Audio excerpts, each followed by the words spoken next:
Welcome back to Cinema Cult. I'm Chris. I'm Matt. And I'm Honto. And this week we're continuing our March-ial Arts, is what we've been calling it for the past couple years now. And we're doing The Matrix. We did Karate Kid last week, and we figured it's hard picking the martial arts movies because sometimes it's hard to just sit here and talk about fighting. That's no fun. Yeah. Well, and it's like I think last year we just kind of did all classic martial arts movies. We did kind of, we kind of did a wide range of. Well, what are you gonna say? Well, the first year was the classic ones, but last year was. Yeah, classics like Passenger 57, Hard Target, Rumble in the Bronx, classics. I wish we did Hard Target. We did do Hard Target. No, we didn't. Yeah, we did. No, we didn't. Year one. No, we didn't. Year one, we talked about this on the Karate Kid episode. Year one, we did. Your pick was Passenger 57. No. And then we did Rumble in the Bronx. And then my pick was Hard Target. Hard Target. It was not. We did not do Hard Target. We have done Hard Target. We have done Hard Target. Oh, really? Dude, you really think you've never seen it? I know I've never seen Hard Target. We watched it together. No, we didn't. Is that the Jean-Claude Van Damme? We added the John Woo vehicle. Where it was like his second directorial in the US. Okay. Jean-Claude Van Damme. You got Wilford Brimley doing a Cajun accent. You got Lance Henriksen who gets the grenade in his pants. Man, what a forgettable movie. That movie is not remember. Awesome. That movie is incredible. But I do not remember. I will agree with you. There are movies, and I think we talked about this last episode, but there are movies that we've done on the podcast that I forget watching. Yeah, you did. We brought up a few, and you're like, "We did that." I'm like, "Yeah, we did." No, I mean, in general, I don't even remember seeing them, and I'll see them, and I was like, "What's this movie about?" I'll see the episode on Spotify, and I'm like, "What's that movie about?" Can't wait to hear these guys talk about it. No, I think someone reminded me that we did Pet Sematary Now Playing, and I was like, I don't even remember that movie. I do remember that one. I saw it in theaters. I barely remember it, and I don't even remember talking about it on this podcast. Well, we never did the original, right? We never did the original. We didn't do the original. We just did the Now Playing, I believe. Then we kind of talked about the original, I think, throughout the episode or whatever. But yeah, so with the original Pet Sematary, did they base that movie off the Ramones song? Yeah. Is that what happened? Yeah. No. No. No, and we'll probably never do the original Pet Sematary because that remake was so close. I feel like we'd just be talking about the same thing. Yeah, but that original is really good. That's like one of the better Stephen King. Yeah, I'll agree with you, but I just feel like they're so close in adaptations that it's like I feel like we would the remake kind of takes more from the book though, where they have more. I mean, they change up what happens, but more of the mystical stuff, like the Wendigo, the Wendigo, haunting them or stalking them through the woods and stuff. Oh yeah. So, but other than that, I feel like the original is still pretty close to the remake. Yeah. So The Matrix, 1999. Sorry, I'm a little distracted because I'm digging through our catalog right now. I'm looking for the episodes. So Matrix, 1999. Let's do what we do at the top of the hour. I know we've already seen this, so I'm not going to ask. How much was the budget for The Matrix? Matt, we'll start off with you. What do you got? 50 mil. Okay. Honto? 100 million. Honto, you were way over the budget. Really? Yeah. It was 63. Oh, so, wow. It wasn't too bad. It wasn't. I thought it was going to be 2 million, way above the... You were 40 million above that's not what bad. It was. It's not bad. It would have been different if I said $250 million, That's true. How much does it make? Good. I was gonna say, what was the budget on the sequels? Because they were made at the same time. They were definitely higher. They definitely got for more. Sure. Yeah. Hey, episode 114, Hard Target. What a bad movie then, dude. After Passenger 57 and before Rumble in the Bronx. Dude, I think it was actually Chris. I think Hard Target was your pick. Yeah, I think it was too. Actually, well, it was because mine was apparently Passenger 57. So mine was Rumble in the Bronx. Pick, so it's dude, yours. If we could go back in time, I wish I would have picked Time Cop over Hard Target.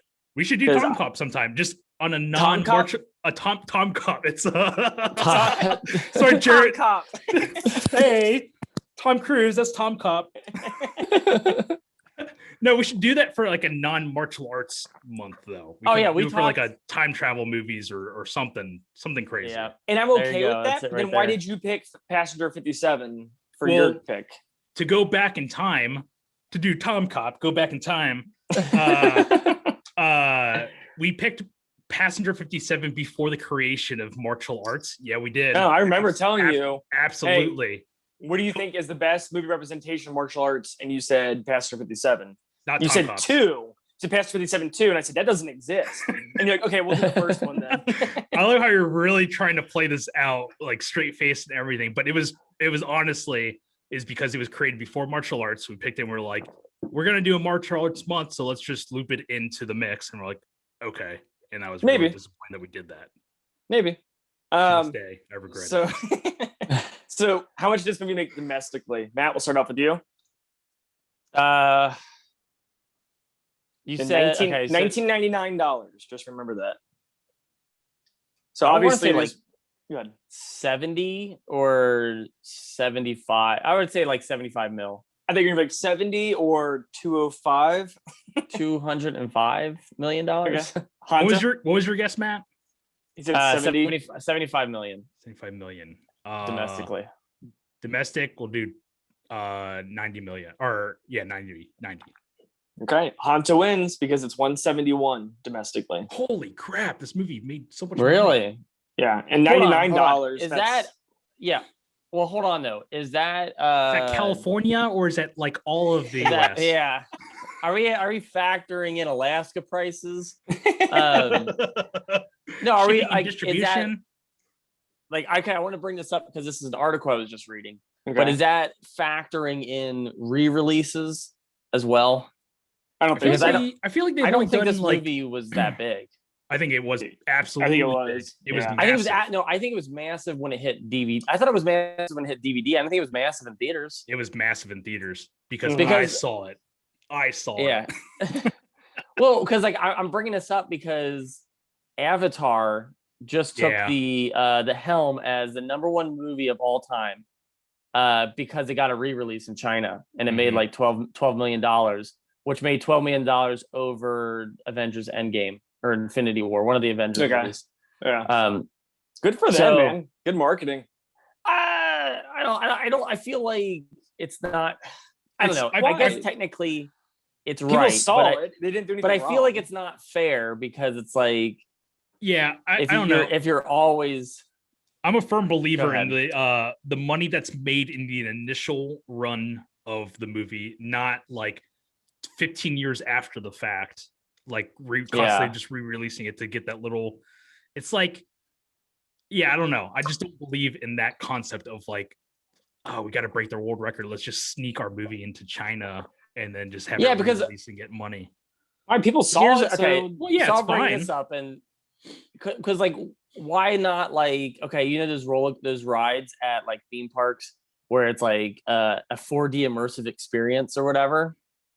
And you go there and you pay money to go sit in a theater to watch this movie, and they do things to you like whatever, like shoot water at you, shake your chair, whatever. You know, it's 4D experience. Yeah. So this movie has. What I'm saying is, I know what he's talking about. I just want to hear what he's talking about, though. As far as like this movie is never going to be taken out of theaters. It's always going to be in theaters. So what if we factored the money in that these rides made as a movie theater ride, right? And we factored that money in. Like, how much money would they make? Like, do you get what I'm saying? Because it's like you never take it out of theaters. It's always its own ride. It's always running. Every year when they play like Frosty the Snowman and stuff like that, should that not be included in the ratings? No. Yeah, exactly. Well, it shouldn't be in the ratings? I think it is in the ratings. Yeah, but you're saying it shouldn't be. Yeah, but you're okay. Well, yeah, but I feel like I'm talking about the theater going experience, not TV. Well, no, but you're saying you're talking about roller coasters. Yeah, I don't even know what you're I'm talking about anymore. A 4D theater experience. Yeah. Okay, I'm talking about like, okay, if you went to Universal are you trying Studios, to sell us? Are you trying to pitch us a all right, new movie going experience? Pay attention. Hear me out. Hold on. All right, here we go. No, like the Terminator 2 ride or whatever at Universal Studios. Mm-hmm. It's been going since like 1992 or 1991, and it's like how much money has that accumulated? Yeah, for like that experience. So it's like it's never been taken out of theaters before. Yeah, but so what I'm saying is it's like Like, I feel so like you want to watch Terminator 2 for the podcast? Is that what you're trying to say? oh man, I feel like you're not talking. I feel like you're not like. I don't you get I what don't, I'm saying. But What's you're like Terminator 2 doesn't get money from that. I think it's just looped into the ticket prices. I'm not talking about you son of a bitch. I'm not trying to mess with you. I'm trying to follow. I promise. Okay, you're not paying attention. I think you're like thinking your next joke to say. It's not true. Okay, do you know the Terminator? Like, there's like a forget it. I'm listening. Yeah. No, I'm listening. I hate doing this. I don't understand because Terminator 2 is not involved with the ticket prices. If I'm it not was in talking Terminator, about Terminator 2, I'm not talking about Terminator 2. You're just saying the ticket prices are looped in because it never leaves theaters whatsoever. So it's just constantly generating. Okay, the 4D theater experiences that you go to at theme parks. Do you guys know what I'm talking about? I do. Yes, I've been agreeing with you this entire time. Okay. I feel like you both are staring at me like dumbfounded, like Terminator 2 at Universal Studios. They're playing it there. What are you getting at? Like those are technically theater experiences, right? They're movie theater experiences, but the chair just shakes around and they shoot water at you and stuff. Those are theme park rides that they never leave the theme park. So therefore, in a way, they're never leaving the theater experience. So how would you accumulate how much money they made based on like a movie that you kept putting back out in theaters, even though that was like still always in theaters? It's been going since like, and I referenced the Terminator 2 ride because I think it's still going at Universal Studios. Yeah. There's like a 4D experience, you know what I'm talking about? Yeah. So there's that. And it's like, how do you accumulate how much money that made when it never left its own theater? Right. Yeah, but that's like 10-minute rides. And it's not the full movie. Yeah, but it's still I know it's not. But it's its own. It's not even the movie. It's like its own thing. Yeah, I get what you're saying to an extent. I just don't. I think it should count. There's no reason why. Sorry, I guess what I'm saying is it's like you re-putting things out all the time and throwing that onto the budget. Like Matrix has probably been released like 2 or 3 times since it came out in '99. Sure. Yeah. Right. Because they probably re-released it when Reloaded and Revolutions came out, and then they just re-released it again for the anniversary. So they add that money onto it, and I always feel like I'm agreeing with Hanto is that you do the initial release of like how much money it made after the initial release, not the entire money over whatever. And that's what I'm saying. So you're saying don't count it after its initial release. So then when they replay Christmas movies every year, that shouldn't be included in the ratings. So if 30 million, but it's different though. You're not adding because you're not adding to the accumulative like number of the ratings for that. If it's a Wonderful Life plays, it's just like the Nielsen ratings for that time period or whatever. It's just that night. Okay. Like you're not saying that like they don't add all of the TV ratings for It's a Wonderful Life every single year and be like, oh, it's the number one thing everybody watches out of all time, right? You don't do that. You just like say it like, oh, one Tuesday night.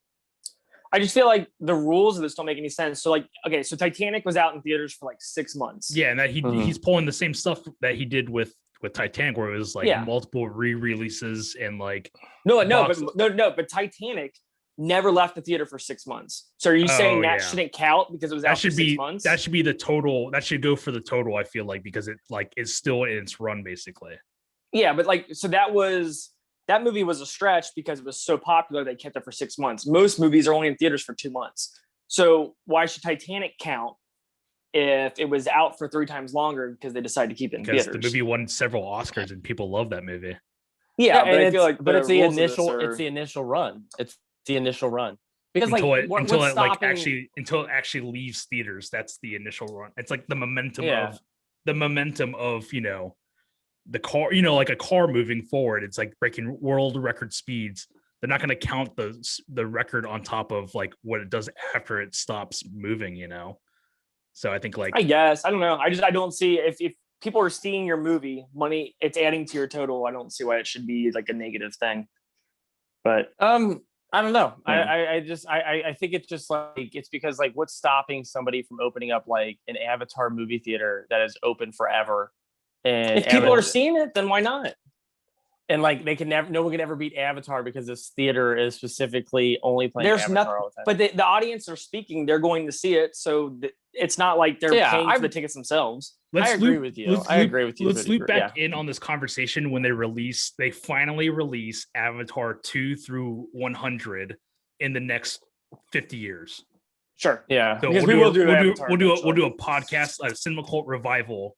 We're going to come back together in 50 years and talk about Avatar movies. All right. So let's get back back to what you were saying. Yeah. But with Matrix, it's like I would love to hear what it made its initial release. Did it make the one? Did it make the 171, or is that like what we're saying, accumulative? Yeah. So okay, and how much do you think it made internationally? And this is just not worldwide. This is just not worldwide, just over international waters. 180. I guess, 190. I'm gonna play 292. 292. Shit. Wow, really? So with a worldwide total of 463. Wow. So because I mean, this movie is primarily based off of like Asian cinema and anime tropes and whatnot. So this is very influenced by, I feel like, Asian culture. Mm-hmm. So, but I can see it being like, okay, we talked about this on the show before, but I can see this being difficult. Like, this is hard for me to understand in English, so I can't imagine having to understand it in subtitles, like the story itself. Right. Good call. It's a confusing story. Like the first time you watch it, it's more like, it definitely. I remember when I first saw this, I was very, very confused, and I think part of it's because there's a lot of like philosophy and like religion involved with the story. That you get that like after multiple viewings of the movie. You're pretty much, for the first viewing, you're there for pretty much just the action and the sci-fi special effects, pretty much. Yeah, that's a good point. So, but it's like, it doesn't really get it is a very visual heavy movie, but it doesn't get as action packed until like the last 45 minutes of the movie. So there's like some action sprinkled in like the first hour or so, like just little hints, but once they like towards the end, when they go save Morpheus, then that's like where the lot of like all the action that's building up to, that's where it all comes into place pretty much. I mean, it has like essentially like an hour's worth of exposition. Oh, absolutely. Yeah, sure. Yep. So Rotten Tomatoes, Matt, what do you think it has on Rotten Tomatoes? 85. Honto? 92. Has an 88%. So you guys are pretty close. So let's go through the trilogy really quick. What does Matrix Reloaded have on Rotten Tomatoes? 65. Honto? 70. 35%. Wow. Oh. And then the third one, Matrix Revolutions, what does it have on Rotten Tomatoes? 28. Matt? Oh, go ahead. 33. Honto? 28.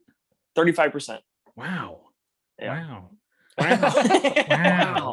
Owen Wilson on the podcast. Special guest. Right. Special guest. Okay. Owen Wilson. So I do want to discuss like the series in general, but I'm sure we'll do that after the movie. So not to delay any more time, Honto, why don't you go ahead and start talking to us about the cast and the crew? Directed by Lana and Lily Wachowski. They had their directorial debut with Bound. I think it also starred Joe Pantoliano, and then it had Jennifer Tilly and Gina Gershon, I think. Yeah. It was like a sexy erotic thriller. Did you guys see that? I have not seen it. I've seen a good chunk of it. I feel like as soon as I said that, you guys are like, I remember watched about like half of it on like TNT or something like that. But it's very I hate you guys, this is so mature. It's a very visual heavy movie, like the Matrix is. Okay. Okay.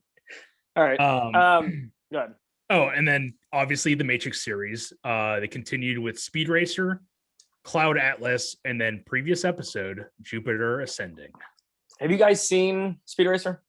I've seen a good chunk of it. Oh, okay. On TNT. Yeah, TNT. Yeah. Characters welcome. I remember I worked. Oh, go ahead. I was gonna say I worked at the theater when this came out, and I remember like poking my head in, and the visuals were really cool. Yeah. But the story was just kind of.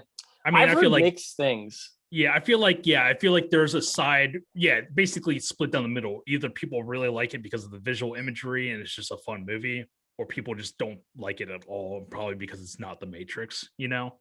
Sure. But from what I've seen clip wise, it's like an homage and like a live action recreation of the anime series, like the fast moving backgrounds and just like overacting, in parts. But I don't, I've never seen it, but it's got John Goodman, so it's got to be good, right? Yeah, the cast is pretty solid.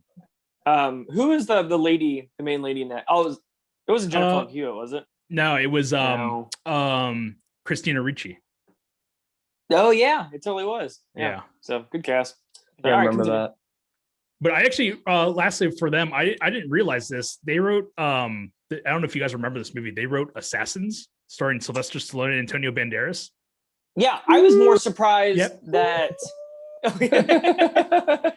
I saw that. I don't know where I saw that, but I was more surprised that Richard Donner directed that. Yeah, I am also surprised about that. I never knew that. Yeah. Really? I remember like I used to get. I don't remember anything about that movie. I just remember that came out the same time as The Specialist. Oh, and I used to get those two movies always mixed up. Okay. Yeah. And then slated for Matrix 4, which is coming out soon. Only Lana is slated to direct, write, and produce. I don't think Lily is returning for that. Really? Yeah, I was kind of surprised about that. Didn't read up much about it. I just looked briefly into it. I read into it too, and I didn't see. You paused. Yeah, on it.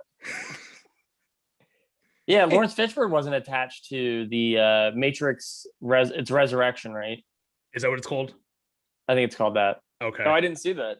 Or rebooted. It was. I don't know. It's probably rebooted because of computer jargon, Yeah, I think it's rebooted. But I saw that Hugo Weaving also wasn't really attached to it, and I feel like he's kind of the highlight of this movie franchise. Dude, when I watch him, all I do is think about his niece. The one that was in. Oh yeah, she's killing it.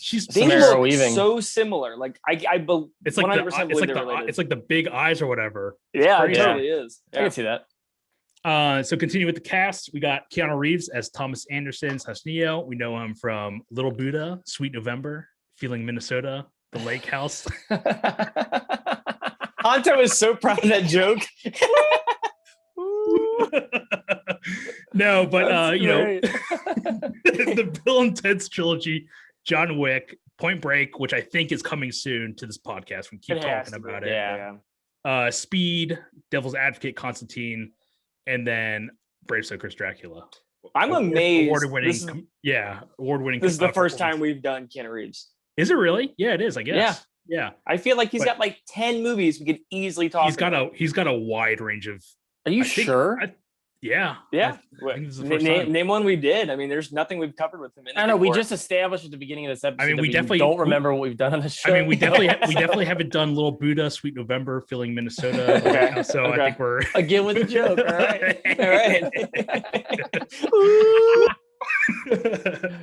right. Continue on. We got Laurence Fishburne as Morpheus. Previous episode, Nightmare on Elm Street 3, The Dream Warriors. He also appears in John Wick 2 and 3. Got to start in Apocalypse Now. One of his earlier movies, Boys in the Hood. I feel like we talked about doing Event Horizon on the podcast, and also Assault on Precinct 13 remake, which we always talk about. Yeah, dude, there should be a month where we do Assault on Precinct 13. We should do Point Break, and we should do Milk Money, and maybe the movies we've been talking about for 4 years. Well, I was gonna say maybe Disturbia, and then we can do what the cast of The Matrix did after The Matrix. That would be our themed month. So we'll do Keanu Reeves, Laurence Fishburne, and Carrie-Anne Moss. That'd be our trilogy.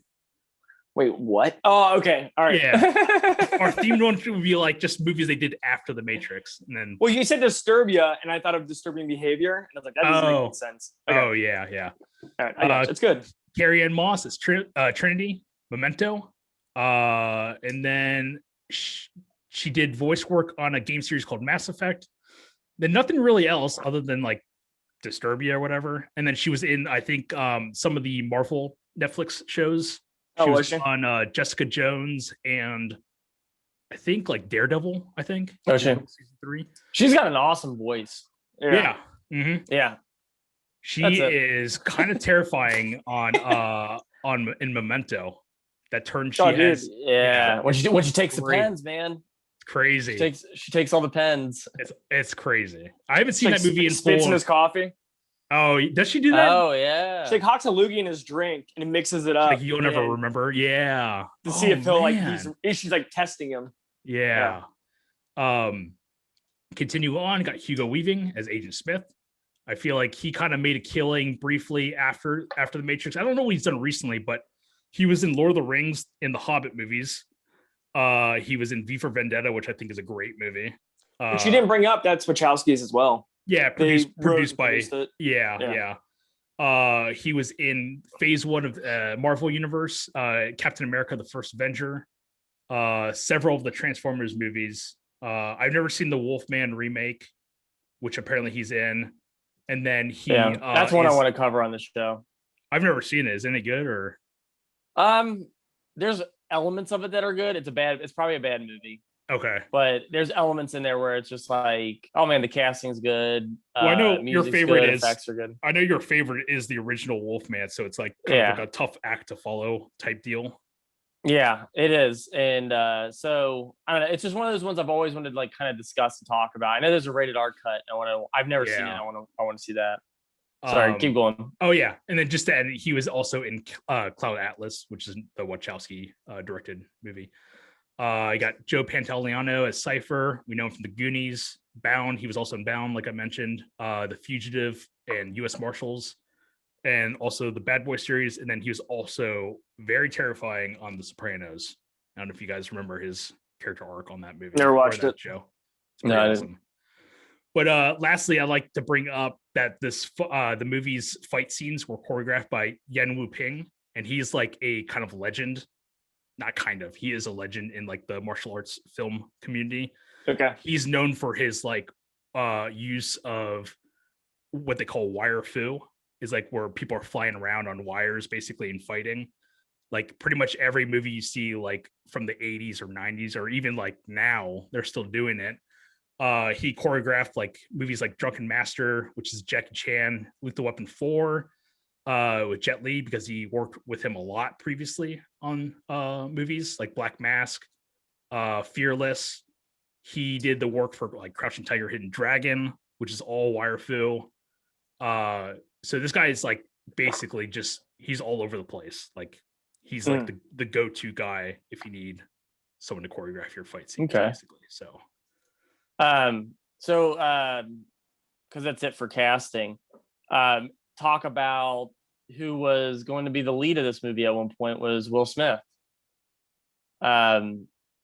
And he turned it down for Wild Wild West. There's a great video on YouTube where he talks about his like experience talking with the Wachowskis about, I guess it was like them pitching The Matrix to him, and he had like no idea what to talk about. And then basically like the punchline of the video is like, he's like, so I didn't know what to do, so I did Wild Wild West.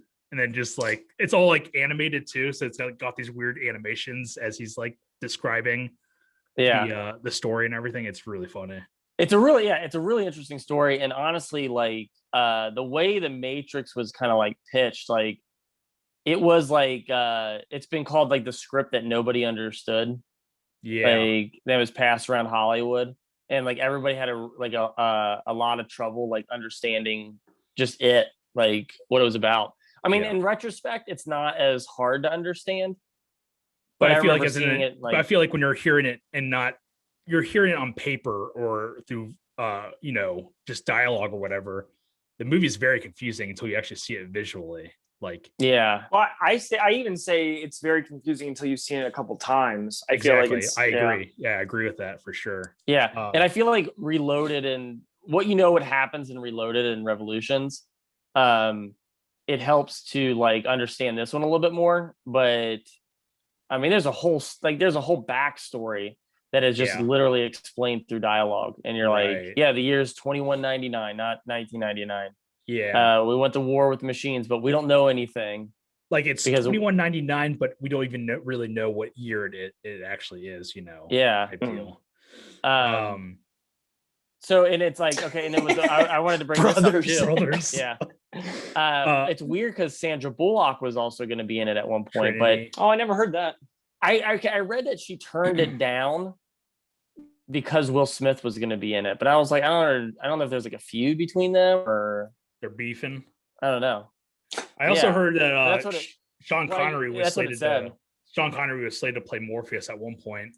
But again, I think it was like a case of didn't understand the script or any of that stuff. And I think also with like Lord of the Rings, I think he was also slated to play Gandalf and then also turned that down. And I think he ended up doing League of Extraordinary Gentlemen.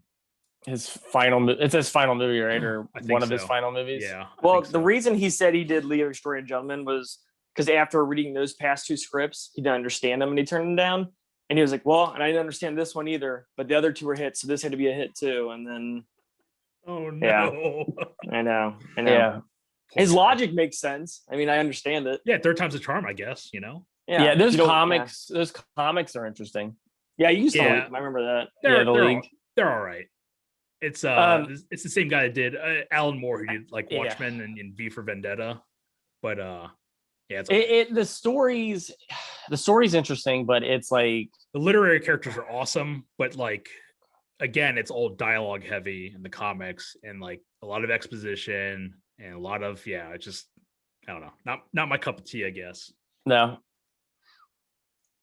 Okay, so is that it for your cast and crew, Hunter? I believe so. Yes. Okay.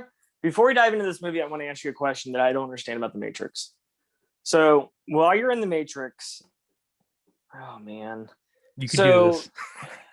You got. We don't even have to. Okay, we can literally just talk about understanding The Matrix and not talk about the movie, like right? What happens in the movie.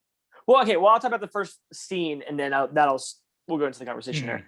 So it opens up, and we have Keanu Reeves, who's like a hacker, kind of like he's like your modern day Angelina Jolie, and he also works at a computer software company. So these are his two things, and he's supposed to be like amazing with computers.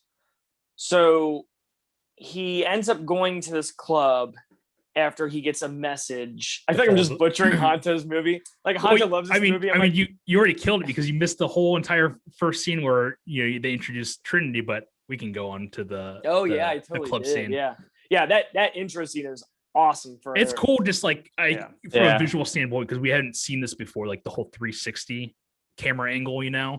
It's just like I remember seeing it on screen for the first time, being so amazed. And I feel like the graphics are a little outdated now, just slightly. Not terrible. But not terrible. I still think it's awesome to see this stuff happen. How they don't really overdo it. They just do like a few scenes here and there of the 360. I think it's literally just the Trinity scene, the Agent Smith, Neo shooting at each other scene, and then when he dodges the bullets. They're only doing it 3 times. The 360. Yeah. But it's just cool to see it happen. Like, it doesn't feel like it's overused. Doesn't feel like it's like out of place. Like you feel like, oh, I'm out of the movie now because of this CGI or whatever. It's just cool to see. They could easily have overdone it in this movie. And I feel like they kind of do in the later movies. You think so? I think so. Yeah. Okay. It's done a little bit better in Scary Movie. I feel like Scary Movie holds it just little. When the killer's dodging the pan. Yeah, and he's like the back goes out of whack. Crack it. It's awesome. I feel like we did this when we reviewed Scream. All we talked about was Scary Movie. I also like when Rob Schneider also dodged some knives in Deuce Bigelow, Mount Gigolo. Yeah. Dude, this was like the most copied, made fun of movie. Yeah. It had to have been at the time because everybody made fun of it. Oh yeah, for sure. It was everywhere. But speaking of Deuce Bigelow, there is a thing that me and Matt always talk about Deuce Bigelow. It's so I'll set up the movie for you. He goes to house sit for this really rich guy, and he gets inside the house and he's super excited about being there, and he flops himself on the bed and he's just laying there enjoying it, and he looks over and there's a used condom. Oh God. And it cuts to him and he has a rake and he's getting the covers and everything off the bed. Yeah. So that's Matrix, man. So no, this opening scene is awesome, and it holds up really well. The cinematography in this movie is so good. Yeah, the shots are really cool in this movie. It reminded me of I think it came out either the same year or the year before, but it reminded me a lot of Dark City, like the sure alleyway scenes and like the way it's like the lighting is set up. It reminded me a lot of like Dark City, which is awesome. That movie is awesome. And it's okay. So I'll state this too. I haven't seen this movie since it came out, so it's been 20 plus years since I've seen it. Crazy. And like, I was kind of like jazzed about watching this for the show because, like, it was just kind of like a nostalgia trip, and I was like, I wonder if it holds up. I wonder if like the graphics look good, and the graphics do look pretty decent. I'm sure they look bad in the other ones because they start doing the human doubles. They look like jelly, that uncanny valley kind of thing. But their movements are more like jelly like, more CGI. Like it's cool. Like I think what works about the CGI in this movie is that they're actually there. They're like being filmed in the 360, or they're like physically in the scene when they're doing the special effects. Whereas like in Reloaded, I think it's literally just all CGI. Yeah, like everything is CGI. Yeah, I've watched videos like top 10 lists of like worst CGI moments, and one of the ones that ranks really high is the one where he's fighting all those Smiths in the second one. It looks weird, but for some reason I love that action fight scene. Really, I haven't seen it in a while, so I don't really remember if I liked it or not. But I remember that was a huge deal too when they did that. They're like, "This is the biggest CGI," or they didn't say that. But it was like such a big deal that they're like, there's so much CGI in this movie, and we're like really changing the way movies are made. I can't remember what magazine I was reading, but they were showing like behind the scenes, and they had like the people wearing Agent Smith or Hugo Weaving like masks, basically. Like the body doubles, or whatever. So I thought it was like awesome. The only thing that kills that scene for me, and I don't know if you guys remember it, but there's a part when he's like escaping and he tosses one of the Agent Smiths at the rest of them. Okay. They all fall down, but they use a bowling pin like sound effects, and you're like, oh, God. That's goofy. Yeah, and you're just like, oh man, I'm out of it now. That's like no different if like Neo kicked someone and they flew away and it was like, that's really, or like an announcer be like, home run. Well, they do something like that in this when he falls off the roof of that skyscraper and he hits the ground and he goes into the ground. It's like, and he falls and slams down. It's like a Looney Tunes thing. Like he totally goes into the ground like a Looney Tunes thing. But at least that works because they're in a simulation and then they designed it to be like that. Whereas like in the Matrix, it's like the world, quote unquote, that was created to be the real world. It's just weird to have sound effects like a bowling pin when people get knocked over. Yeah. Well, that's because the robots, the AI or the IA, AI. Sorry. AI, they don't know what that sounds like, so they're like, we think that like 100 people falling over something, going to their database and like this sound, and it's like bowling pins. Doesn't sound right. So after this opening scene with Trinity escaping, we do cut to Neo, who he works at a computer software company, and in his spare time he's a hacker. And he gets a message from someone that says follow the white rabbit, and it ends up being someone who shows up at his door that he was doing a job for. The lady has a white rabbit tattoo, so he decides to follow her to the club. We have an awesome scene of a remix of Dragula by Rob Zombie. Is this a remix or is this the real version? Remix. Okay. And this is when he meets Trinity for the first time. So this is everything kind of like, this movie gets in pretty quick. I feel like it does. So I feel like this next scene already is it him at work getting the call from Morpheus. He's got that sick Nokia phone where it's like, it's actually a cool phone where it like slides out. I love it because they use it throughout the entire movie where it's like ring. They use it like throughout the rest of the movie, which is awesome. Yeah.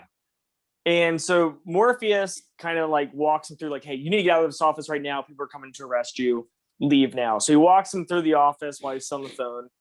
Goes out into a skyscraper and he's like, hey, you can either get on that scaffolding and get to great heights and be okay, or you can get arrested. Yeah. And you totally, I haven't seen this movie in a while. I totally thought Keanu Reeves was going to get on the scaffolding, or whatever you call it, and actually get away. Yeah. It just hard cuts and he's already being interrogated. Yeah.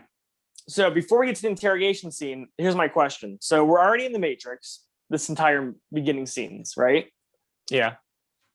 So when you're in the Matrix, is it like normal life where like, man, I don't know how to put this. So do you sometimes in the Matrix world, in the Matrix, do you get to pick your jobs, or is it like? I think it's just I think they're designated the jobs. I think. Okay. Oh, I think it's just life. Oh yeah, it's just like I mean, it's like what the choices that you make determine what you do. Yeah. So it's okay, like so the system has nothing to do with it.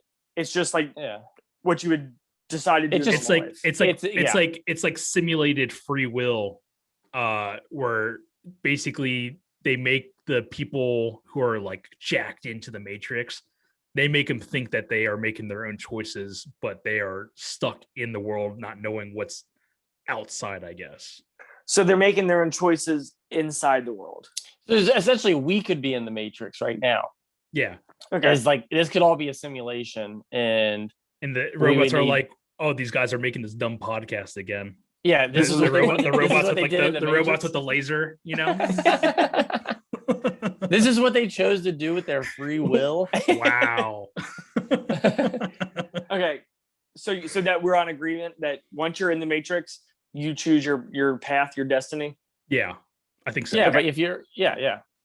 Okay, I'll just ask him. I didn't know if this was like what the AI assigned him. He was this computer hacker. Later on in the film, there's a homeless man, and like, I guess was that his role? Like, you know what I mean? That's what I was trying to get at. Yeah, they're just like a program, basically. Yeah, I know what you're saying. Yep. Okay. So anyway, so Neo gets caught by these agents, and this scene held up well. I was getting ready to be cringy at this. I thought this was going to look goofy. Is it the little probe thing?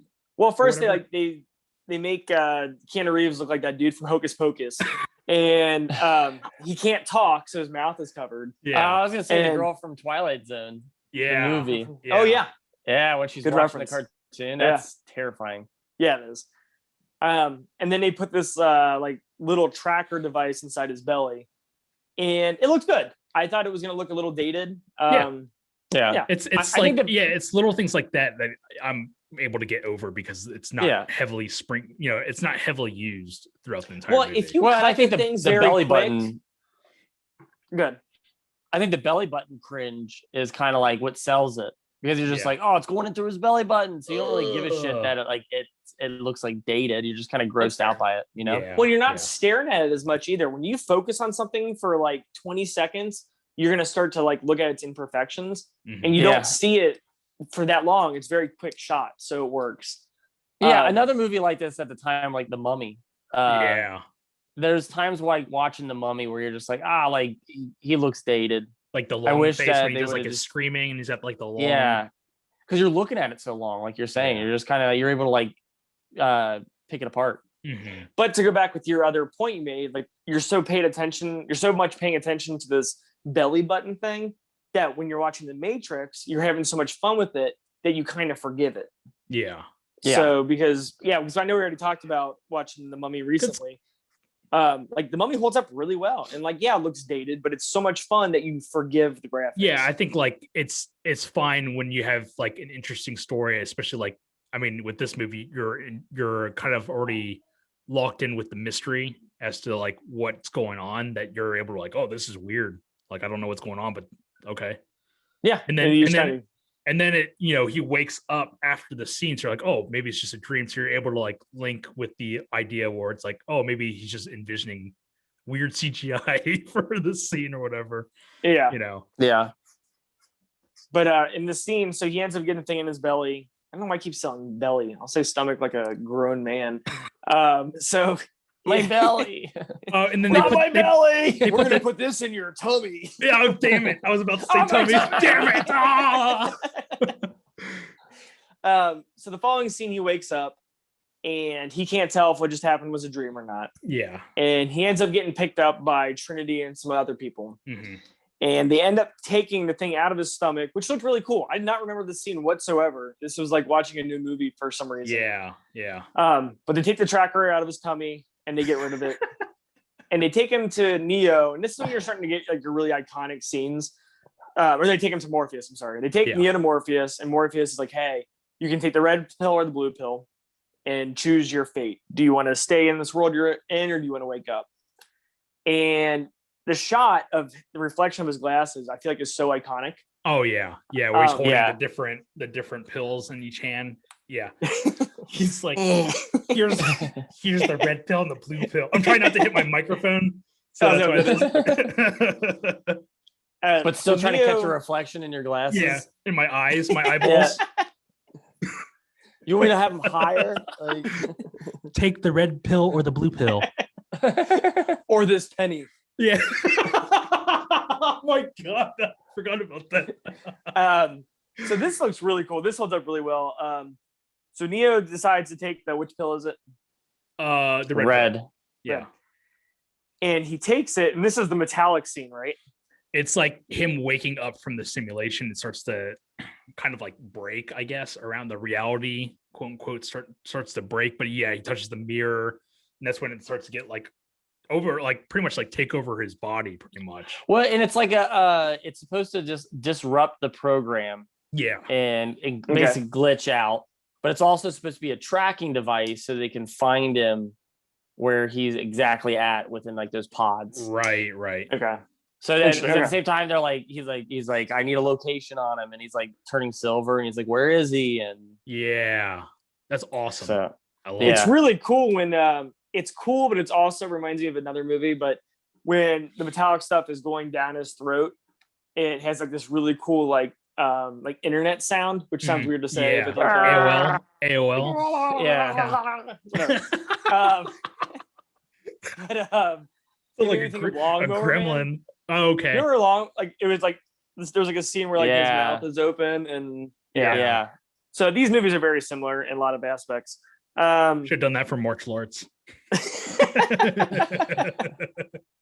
That's awesome. Otto's pick. The best. That's the iconic. It's the most like when you think martial arts, you just think Lawnmower Man. Lawnmower Man. Duh. Next Job's question. War. Job's War. So Neo wakes up in this pod. This even looks great still too. This is really cool imagery. This whole movie is very I'm gonna say this word, and I think this is what I'm trying to use. Industrial. Yeah. That Absolutely. works. I mean, even with like the music choices, with the Rob Zombie and Rage Against the Machine and other stuff like that, like it's got that. I mean, I'm not saying those bands are all industrial, but it's got industrial vibes. Manson's on there, I think. Yeah. Yep. Yeah. But when he wakes up in this pod, oh, good. I was gonna say what works with this scene is like, again, it's not like, I mean, there's only a brief snippet of CGI when he's like looking down at all the pods, you know? Yeah. But like when he wakes up, he's like in a physical set in this weird liquid, and like everything just feels real around him, you know?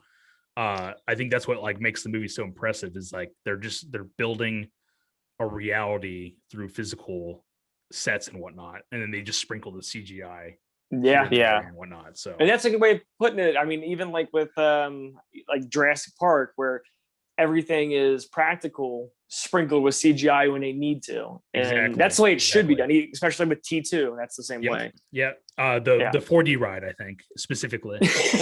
Oh, we want to bring that back up. We'll talk about that again for 20 minutes. Man, every once in a while, I'll get on something like that and it'll go on forever. And all I can think about is just like, let's just get rid of it. I just want to jump ship halfway through. Dude, I was like, oh man, this is gonna be a 2-part episode. Yeah, it's gonna be like our when we did Scream 2, we did the 2-parter.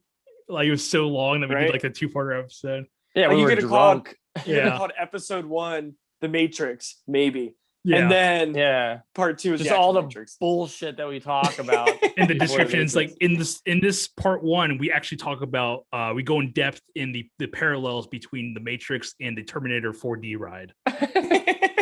And how Avatar should not be the #1 movie right now because it's not fair. Just to go back to the 4D ride, I do remember that ride because it's similar to the Back to the Future one they had at Universal Studios, where it's like you're the hero of the ride basically. So it's either like Christopher Lloyd like come on, Marty, you know, but you're like Marty. So he's like talking to the audience, like, come on, we're going to go into time travel, you know? Yeah. And the same with like Arnold as a Terminator. He's like, come with me. He's like, come on, let's go. Yeah.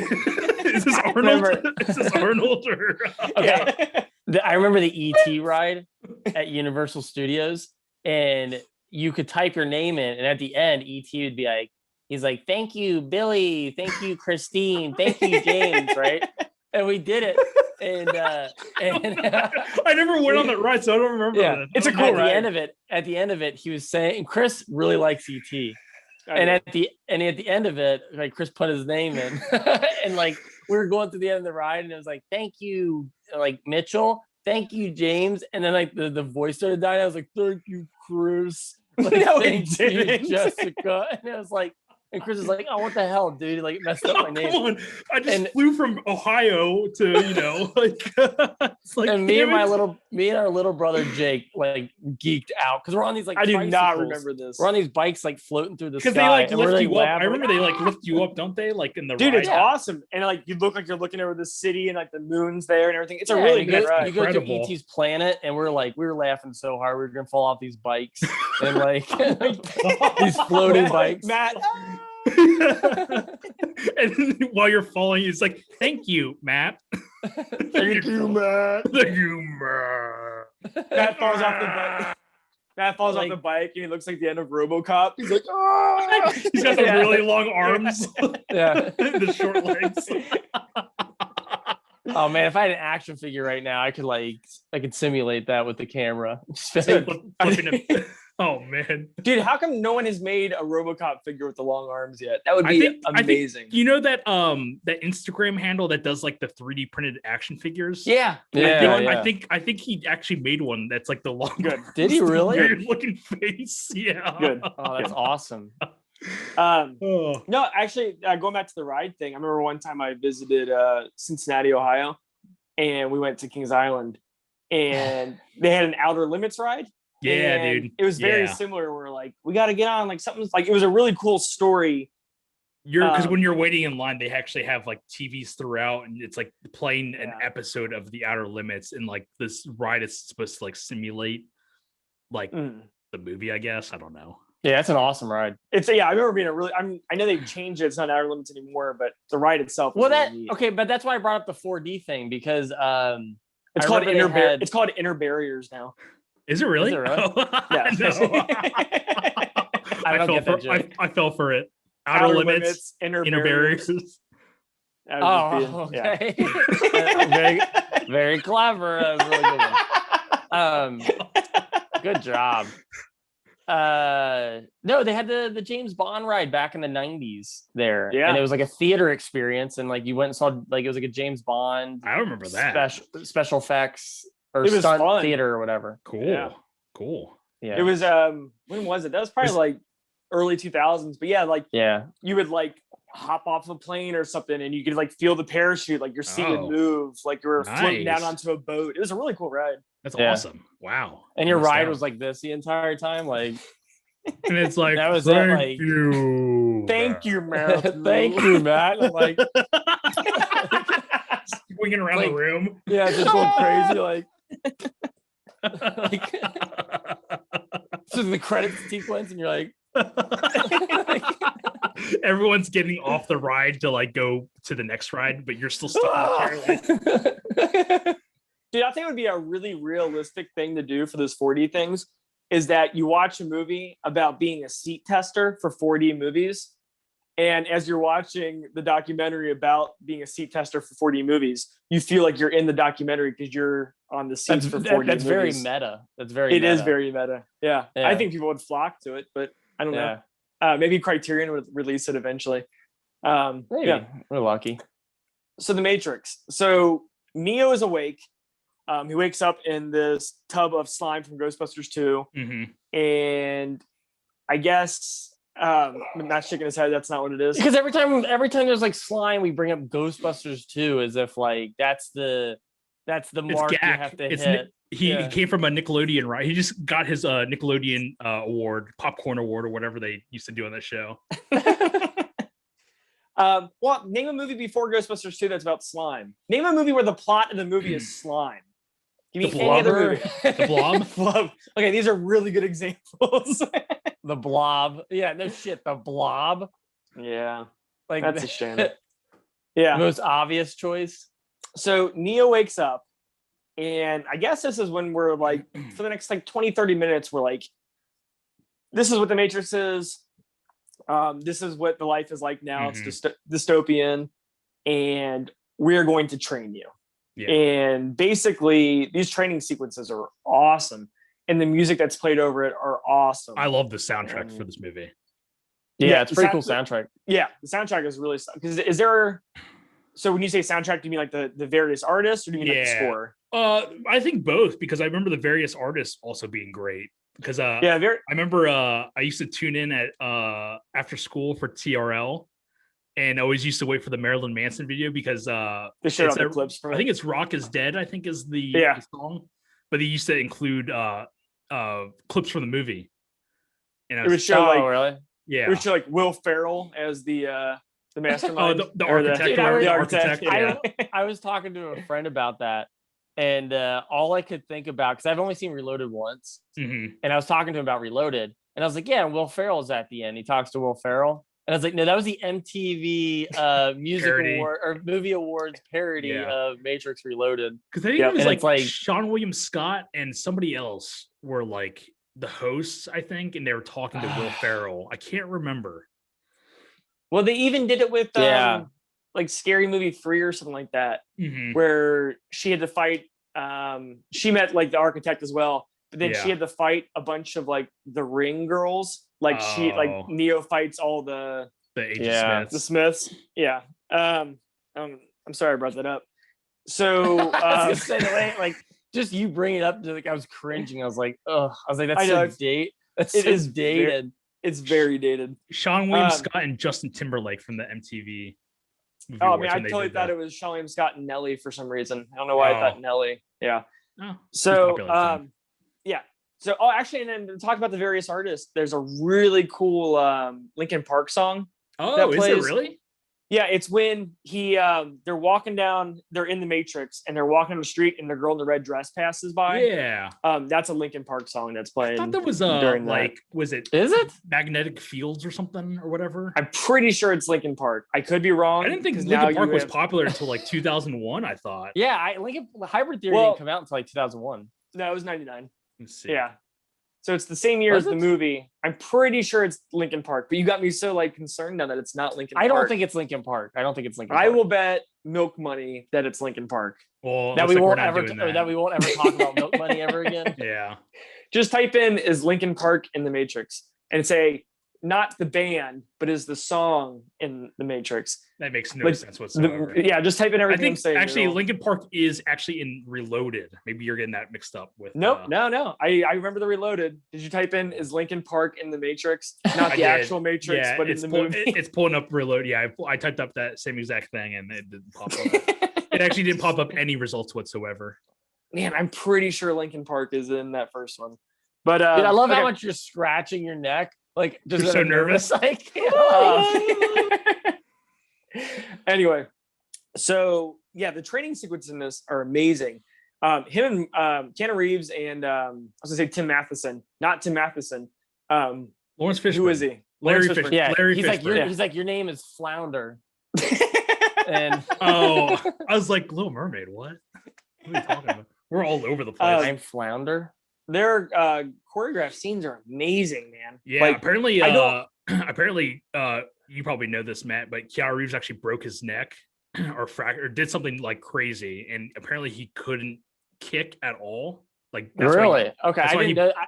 He barely he does kick, but this is like it's like not really that evident or whatever. But yeah, I think I remember seeing behind the scenes of him wearing the brace, and then when they were like actually filming, he would obviously take off the brace, but he was like, are you thinking of Rumble in the Bronx? No.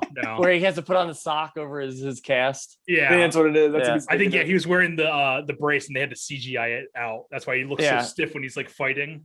He wears turtlenecks the rest of the movie. Yeah, it's like leather turtleneck because they're all wearing leather in this movie. What is it about the real world that makes my neck so cold? And he's like in turtlenecks the rest of the movie. No, I didn't know that, but I did see that Carrie-Anne Moss either sprained or broke her ankle during the production of the movie, and she hit it from like the director so she wouldn't get fired because she like wanted the job. I wonder if it's when she like kicks that chair at the policeman officer in the beginning of the movie. Yeah, maybe. But so this whole scene, they do the training in like I don't know these technical terms. Is it like a dojo type thing? Yeah, it's a dojo. Yeah, dojo. Okay. So they do all these training things, and then it cuts to Neo learning how to. It's the jump program. Yeah.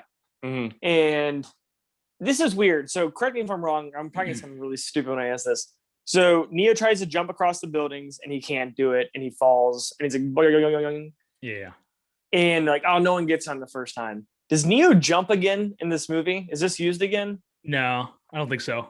Okay, because that's a weird setup to be like, it's kind of like foreshadowing something like, no one gets on the first try. So like, okay, this will come up later in the movie. They're building it up like as the thing. He's got to jump across this building in order to, and then he falls into that pile of trash. That's why he was like, he's trying to jump off when he's being chased by the agents, but he ends up just falling in the trash pile.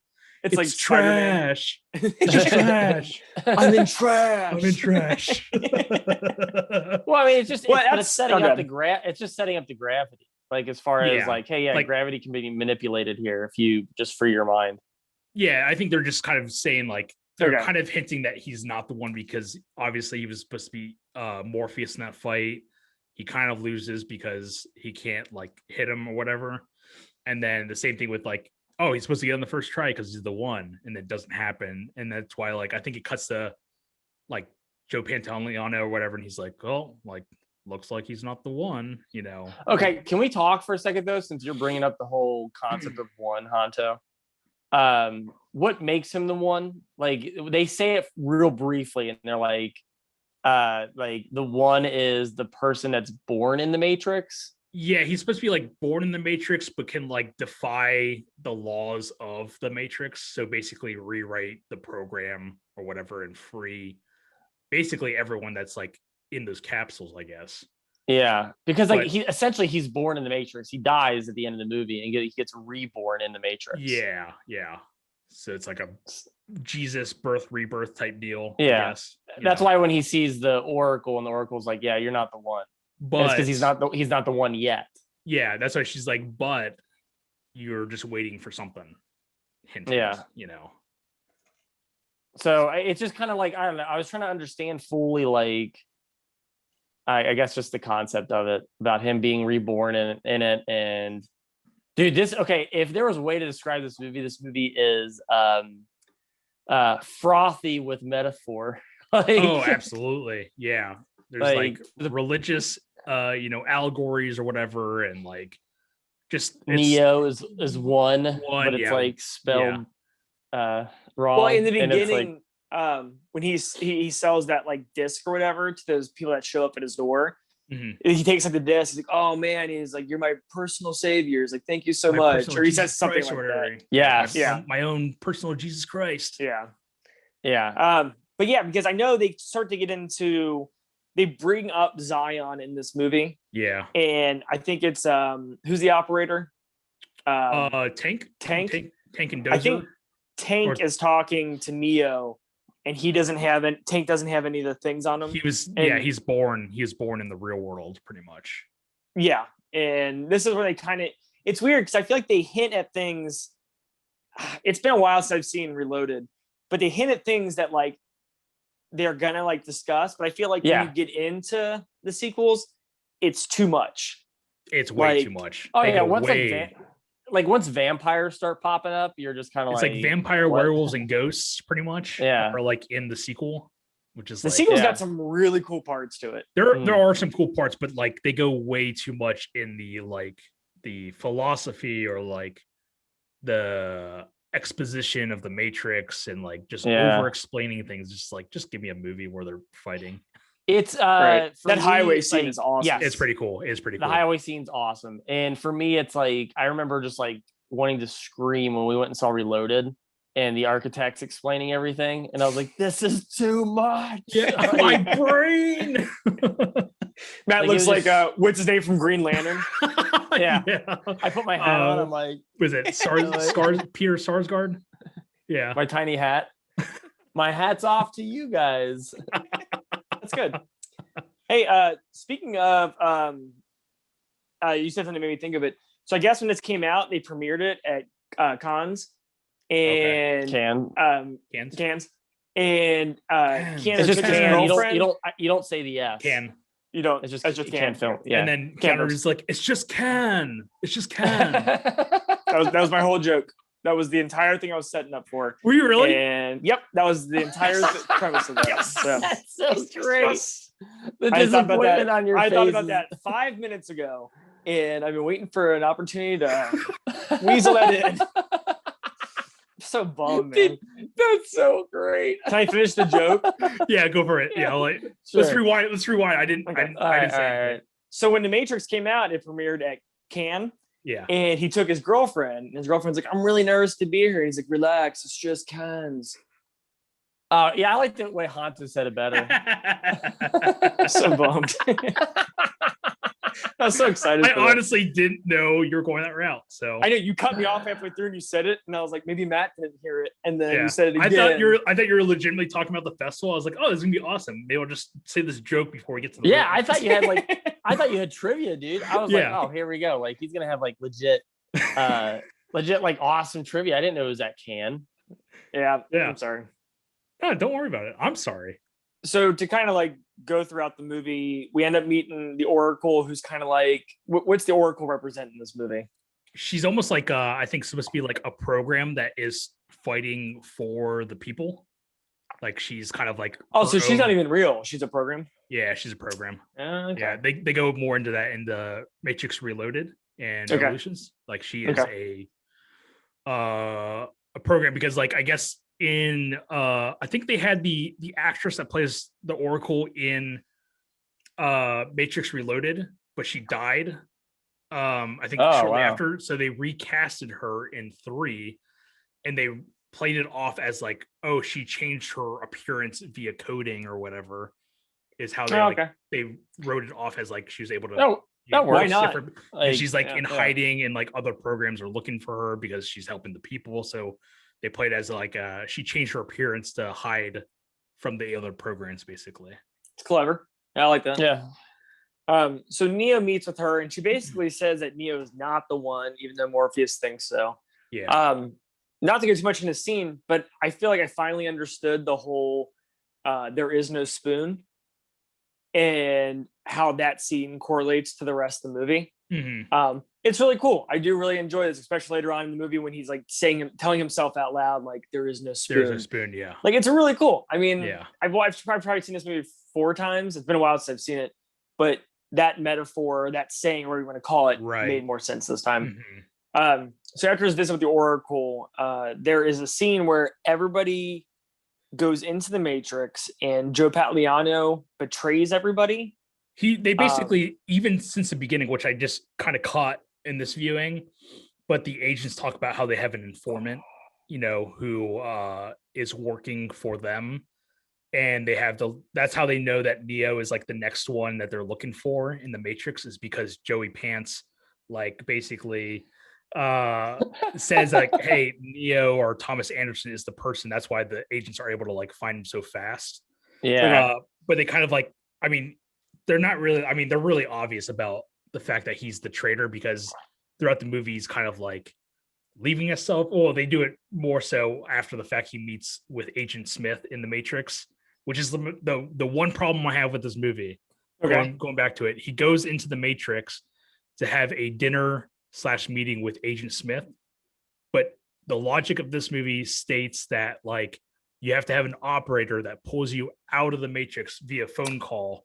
Yes. So how does he plug in, have this meeting, because they can see what's going on in the Matrix, or via coding they can see like what's going on. They're able to find, it's like watching a video screen basically, but it's like coding. Yeah. So, like, how is he able to plug in?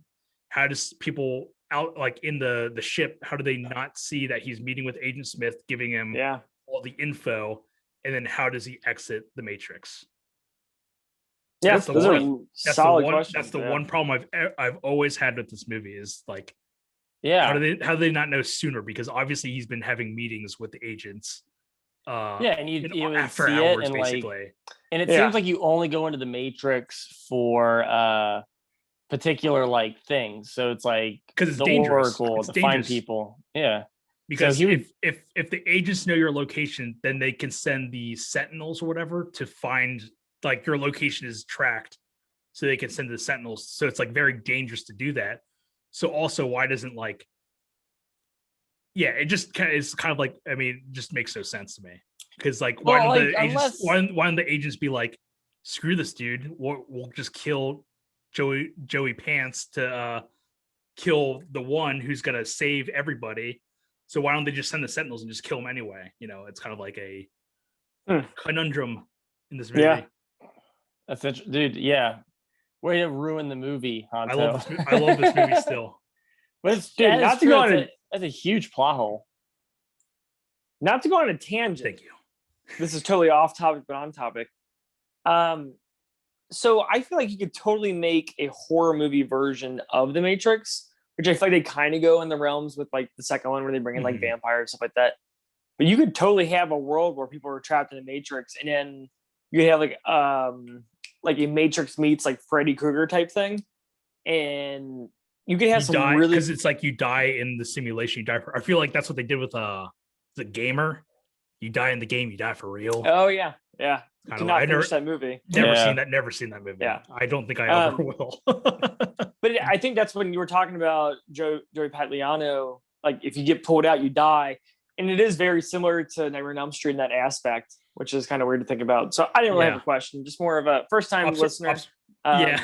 Yeah. Hey, welcome to the podcast. Nice. I know. It's honestly like, it's a cool, like, I like the idea. The brain, in the or is it the sequels. mind? The mind can't live with the body. Is like, because I think Neo asked that. He's like, "What if you Yeah. die in the Matrix?" And Morpheus just says, "The mind can't live without the body," pretty much, which is a cool, like, philosophical way of saying like you're just gonna die. But Yeah.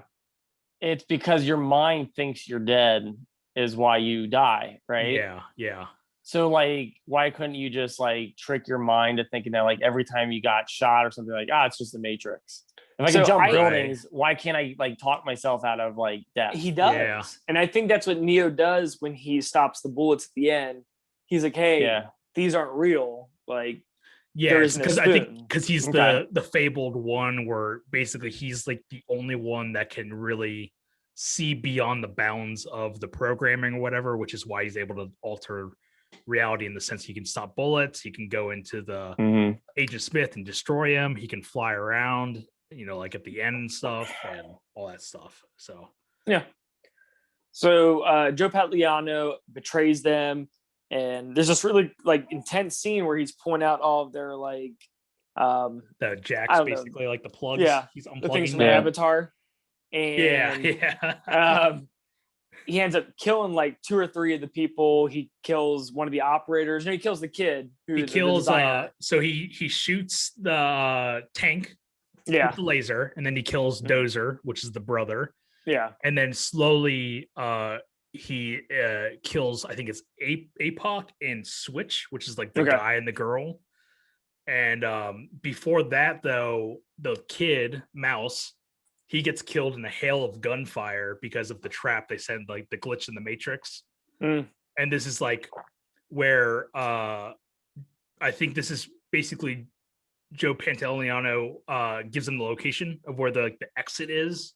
Yeah. They send like the agents, and this is where you have like Morpheus. They're hiding in the walls, basically. And this is where the SWAT team finds where they're at, and then Morpheus sacrifices himself to save everybody else, not realizing that there's a rat in the group. But I love this fight scene with Morpheus and in the bathroom, because this is kind of like you've hinted at this point what agents, like anybody that's gone up against an agent has died. He's seen people, you know, shoot entire clips of guns at them, not hitting anything but air. And so this is your first real instance of seeing like what the agents are capable of. Okay. So it's awesome just seeing like, you know, he starts he headbutts Agent Smith, and then Agent Smith retaliates by headbutting him several times, and then even like punches the ground, and then like lifts himself up, and you're like, wow, that's like first time seeing. I remember like, this is weird. Like I don't even know what's going on. Yeah, whatever. But dude, I'll tell you what. Let's talk about the fighting in this movie. The fighting in this movie is awesome. It's incredible. It's like most of the time it's like it's them. Yeah. Oh, absolutely. Yeah. They trained they trained a lot for this movie. Even to the point where Yen Wu Ping stated that I think he was trying not to be a part of this movie for a while, but the Wachowskis wanted him because of his history with martial arts movies. And I think they had stated like, all right, you have 4 months to train them for the wire fu. And then I think that, as the articles were saying, is that he was very, very disappointed to find out that they're severely out of shape, and it was going to take more than 4 months to get them trained to do the fighting and everything. Yeah, and I think it's very impressive. It's almost like it's like a real Karate Kid situation. Yeah, where they've got like 4 months to train for this movie. 49 days. 49 days. You got the Owl Valley tournament, aka the premiere of this movie. You got 49 days to train all these people to do wire stunts and everything. And they're all out there in the parking lot waxing cars. Like this is bullshit. But like no, the fighting is just really phenomenal in this movie. It's really cool. It's cool to see. And it's like when you're watching, especially, we'll talk about it a little bit more, but the subway sequence with Mr. Smith and Neo, and the Agent Smith and Neo, and most of the shots, like I remember, like I just kept going back and forth between their faces, like is that them? Is that them? Is that them? You know, like And this is even before the Matrix Reloaded, when they were painting CGI faces on people. This is them fighting, and it's awesome. There's no like trick imagery where it's like hiding the fact that it's them, or like framing the shots below or whatever. It's a lot of wide shots and focusing on faces while they're fighting, and I think it's truly incredible stuff. I mean, you guys know my history with martial arts movies. I love them. I think this is very impressive stuff. The fact that they took non-martial artists and then had them fight each other in this movie. Sure. Well, I think that also goes more on the fact of who you put in the movie, because like we know Keanu Reeves is very dedicated to. Well, we know that now, especially with like the John Wick movies. But if you look at his past movies before this, he was doing some dramas here and there, and the real only action movies he had done at this point was Speed and Point Break, I think. And those definitely have some. I mean, Point Break especially has a lot of like stunt work where he's doing physical activity, but Speed, he's just on a bus the entire movie. Like there's no really action. It's a weird. It's an action movie, but it's not like human action in that movie. Like running around chasing bad guys or whatever. But it's kind of impressive to see him go from like these dramas, and then especially having been in Bill and Ted's 10 years before this, having been a dopey dude in that movie, and then be like a kung fu martial artist in this movie. It's awesome to see like that transition in like the career, basically. So I'm going to ask this question. We're going to answer it at the end of the episode. But favorite fight sequence in this movie? Okay, so just think about it. We'll talk about it at the end. Okay. I think the only thing about this fight sequence that is goofy, and this makes me sound so mature, but do you remember when Smith captures Morpheus and he's like, I can smell your like fear? He goes, I can smell your fear. And as he says it, he puts his fingers up to Morpheus's nose, and Morpheus like gives this look like he's disgusted by the smell. It's just a very poor timing of all the like, I smell your fear. And he's like he looks like he's disgusted by the smell. I mean, I think the idea is that they injected him with that serum thing, the truth. So he's like under the influence of the serum. It's just he's trying to fight it. But it's just like the eyes rolling back in the back of his head, because he does the same thing when he's breaking out of the handcuffs. He's like, oh, breaking out of it. So, but that's the only thing that ruins this kind of thing, because it's kind of goofy. It's just bad timing on that. Right. But the going through the walls looks amazing. It's cool. The way they framed it's like the vertical shot basically, and they don't have anything else beyond. It's just all black, and then you just see the vertical shot of them climbing through. Well, awesome. And they're probably filming it horizontally. It could be, yeah. And just crawling backwards, I would imagine. I could be absolutely wrong on that. But yeah, so they end up getting out, and now there's only just a couple of them left because Morpheus is captured, and all you really have is Trinity, Neo, and Tank. Are those the three left? Yeah, because at this point, Switch, APOC are dead. Mouse gets killed in the SWAT gunfire, and then Joe Pantoliano has like a whole thing where he's like, if he's not the one, then blah blah blah, Yeah. And then he Tank ends up surviving, kills him with that gun, and then pulls Neo and Trinity out. Now they hatch a plan to save Morpheus at that building. Yeah. And so they go back into the Matrix fully prepared this time. And I don't know if it's the most iconic scene in the movie, but they'll like the lobby scene. Is so well choreographed. It's impressive for the fact that they just actually destroyed the pillars and the walls.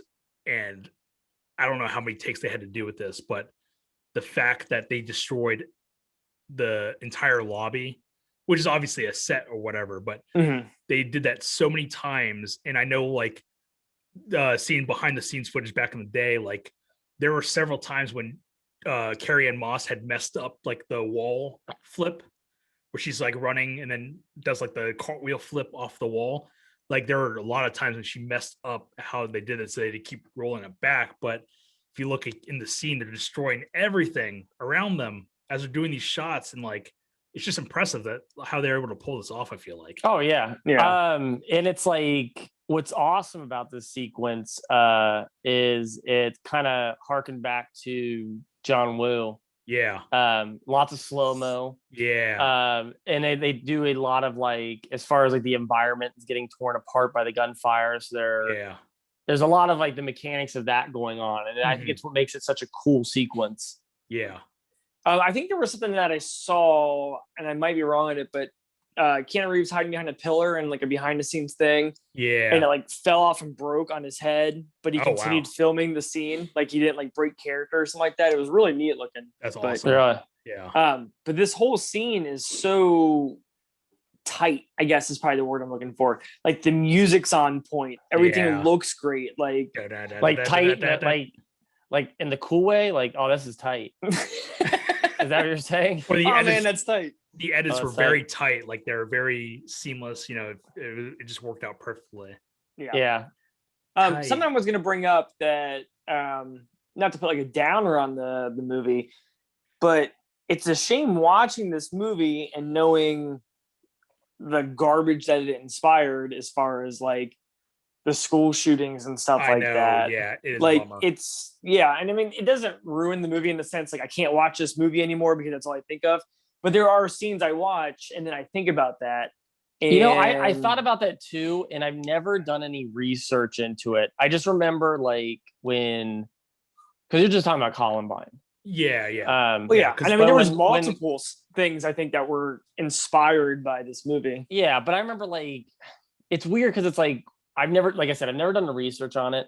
But I remember when Columbine happened, it was like right around Matrix coming out, and they were like pointing fingers at the Matrix. They were pointing fingers at like Marilyn Manson music. Yeah, I think the video game Doom got hit at the same time too. Oh yeah, like, it's just they always it was target all this like they always target stuff. it's always they target when stuff like that happens. Unfortunately, they target pop culture like video games or movies like this as the main instigator, even though there's bigger problems than that. Yeah, sure. Like, it was. But they were very clear. I didn't mean to cut you off. I was gonna say they were very clear that. I mean, I think these kids were outspoken about being inspired by the Matrix. Yeah, but I'm just referring to other stuff that happened after this. Sure, they'll point fingers at anything, but for this one, like people walk around in trench coats with their hair slicked back and sunglasses. Yeah, it's unfortunate. Yeah, it's unfortunate because like it was weird and like talking about this. But when it happened, I think there was something about them wearing trench coats. Like I said, I haven't done my research. They absolutely were. Yeah. Okay. But like we were all in school at the same, like around that time, and like trench coats were like banned from school. Do you guys remember that? I do, Yeah. yeah. Like you couldn't wear trench coats, like Yeah. because of, and it was weird because it's like the Matrix is like is hot at that point. A lot of the fashion's like a big deal, and it's like you can't wear trench coats. Matrix came out in March 31st of '99, and then literally like 2 to 3 weeks later that happened. It was, yeah. April. Oh, was it really? Yeah. I didn't realize it was that close. Mm-hmm.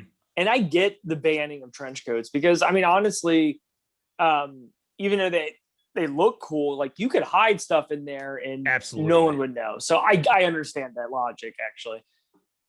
It's just a shame. Yeah, I wonder that, if that's still. I wonder if that's still a thing. By the way. Oh, I would think so. Yeah.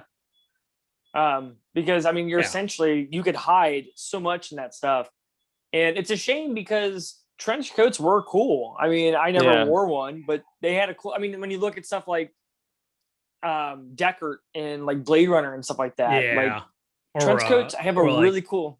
Like I would wear a trench. I'd probably wear a trench coat. Walker Texas Ranger, like he's wearing a trench coat. Walker Texas Ranger. That's what I. There's Hanta's influence.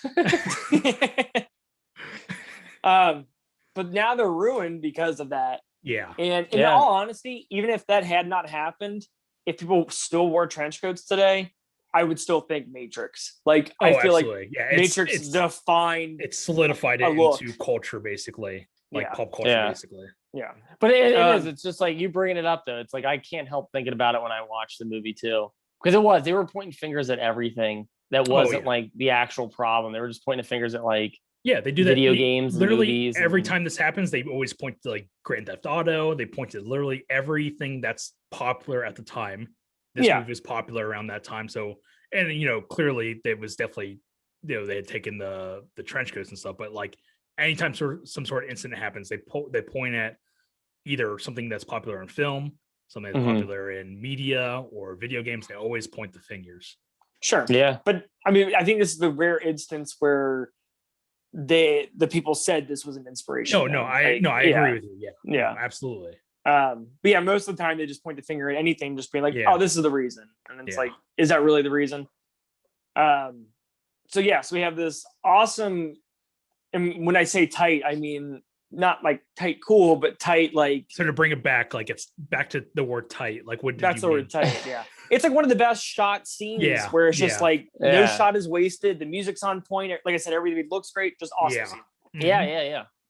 And so they get upstairs to rescue Morpheus. Well, this is like the rooftop scene where they're taking out they're trying to get the helicopter to go save Morpheus. Yeah. And this is where you get it's another instance of seeing like what the agents are exactly.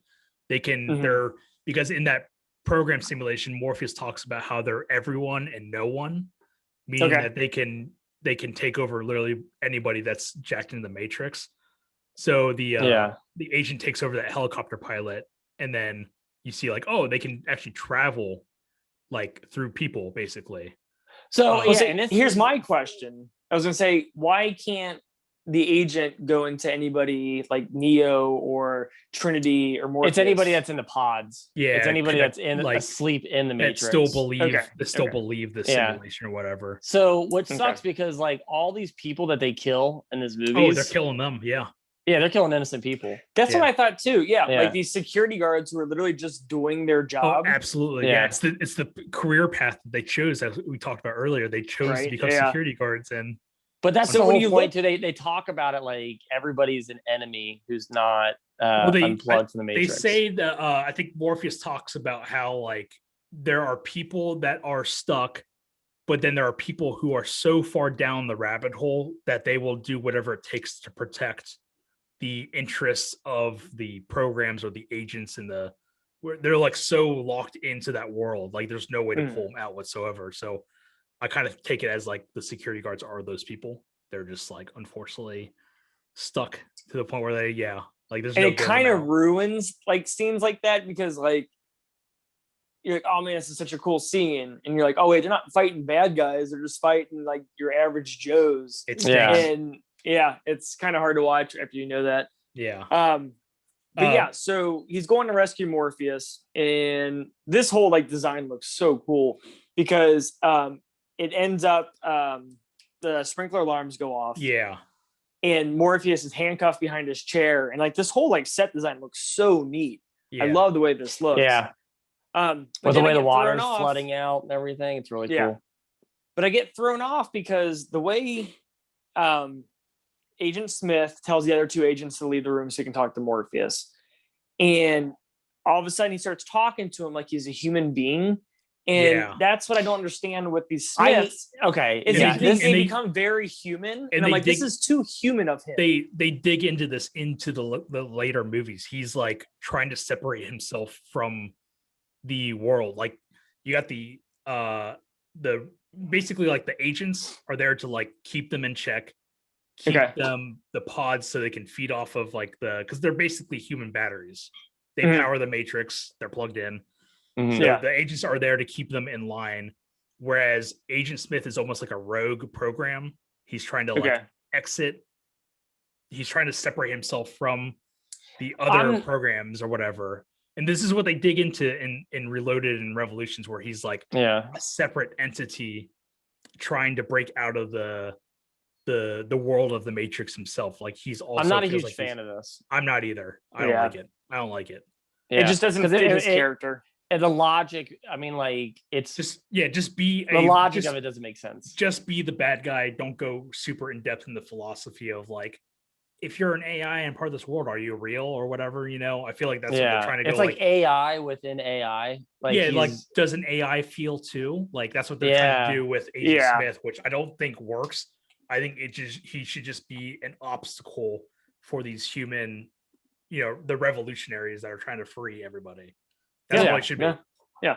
Okay. I didn't know how you guys would take that, but I'm glad we're all on the same page on that. But Neo comes to rescue, and they're in this helicopter, and Neo's got like this turret gun. Man, I'll tell you what. Go ahead. They knew what they were doing with their sound design. It's impressive. Their use of slow motion, their cinematography, like everything just comes together so well in some of these scenes. And I didn't realize that they actually had won several Oscars for this movie. Yeah, I think it said 4 Oscars, which is 4 insane. Oscars. It was like something like visual effects, editing, I think sound design, and then something else. I can't remember what it was. Yeah, but I didn't realize it had won several Oscars for it. I think it won for best Rage Against the Machine song. Oh yeah, right. Dude, when it goes off at the end, it's pretty badass. It is. So no, it's like it's such a having seen it in 2 decades, it was like it held up, and it's such a well thought out like sci-fi story. Yeah, where it's just kind of like there's so many elements of it. It's really cool. It's almost like this is weird. I know it's a long movie. It's 2 hours 20 minutes, but I could almost use a whole hour added onto this movie just to talk more about like some of the elements. Get rid of Reloaded and Revolutions and give me like an hour of another hour of this movie to like kind of sum up some of those ideas. Yeah, I agree. So during the scene, he's shooting the turret gun. Morpheus breaks through his handcuffs, goes to jump to the helicopter, isn't able to make it. Neo jumps out, grabs him. He's not going to make it. Yeah, and what ends up happening right here? So like they're kind of like connected together. He's like, "I got you." Yeah. And so they're trying to fly away, and then they killed the agents with the minigun, and then they respawn into the Matrix or whatever. Yeah. They come in, and I think Agent Smith or whatever starts shooting at the helicopter. They shoot the gas tank, and then they're basically about to crash. So they have to figure out how to land safely, and that's when Neo and Morpheus land on the roof, but Trinity's still stuck in the helicopter. And then we got this cool, very awesome visual imagery of the helicopter crashing into the building. And it's like this wave effect, but you got Carrie-Anne Moss like flying towards the screen as the explosion's happening. And it's just like I feel like it's so awesome to see that. It's awesome because the other element on there is when she hits the camera, cracks the window. The window cracks, and it's really awesome. Cool. Like it's awesome. Mesh. Like there's a lot of cool comic book like images in this movie where it's like there's a lot of diopter shots and a lot of like different like just kind of twisted angles. and you talked about it being like kind of related, like it looks like Dark City, Yeah, which I agree with. But just like the wide angles on certain faces, very comic bookish. the way, like, especially like the not to go back or make a joke, but like when Morpheus is doing the pills, Yes, like the way it's framed with the glasses, it's just like a close up on his face, but the way it's framed is very comic booky, like how they framed it. Yeah. The only thing I don't like about this scene, and this is probably a little nitpicky, but I think it's odd, is that when Neo saves Trinity, breaks his legs on the rooftop. No, I was gonna say, well, yeah, that. It cuts to Tank, and he's like, he is the one. Yeah. And I'm like, why is this the moment that everybody's like, okay, all right, because it's a weird moment to use that line. It's a weird, and I was thinking about it, and every time there's slow motion in the movie, that character is acting faster than real speed. So like him sliding on the roof and throwing the rope around his arm, he's moving faster than normal speed.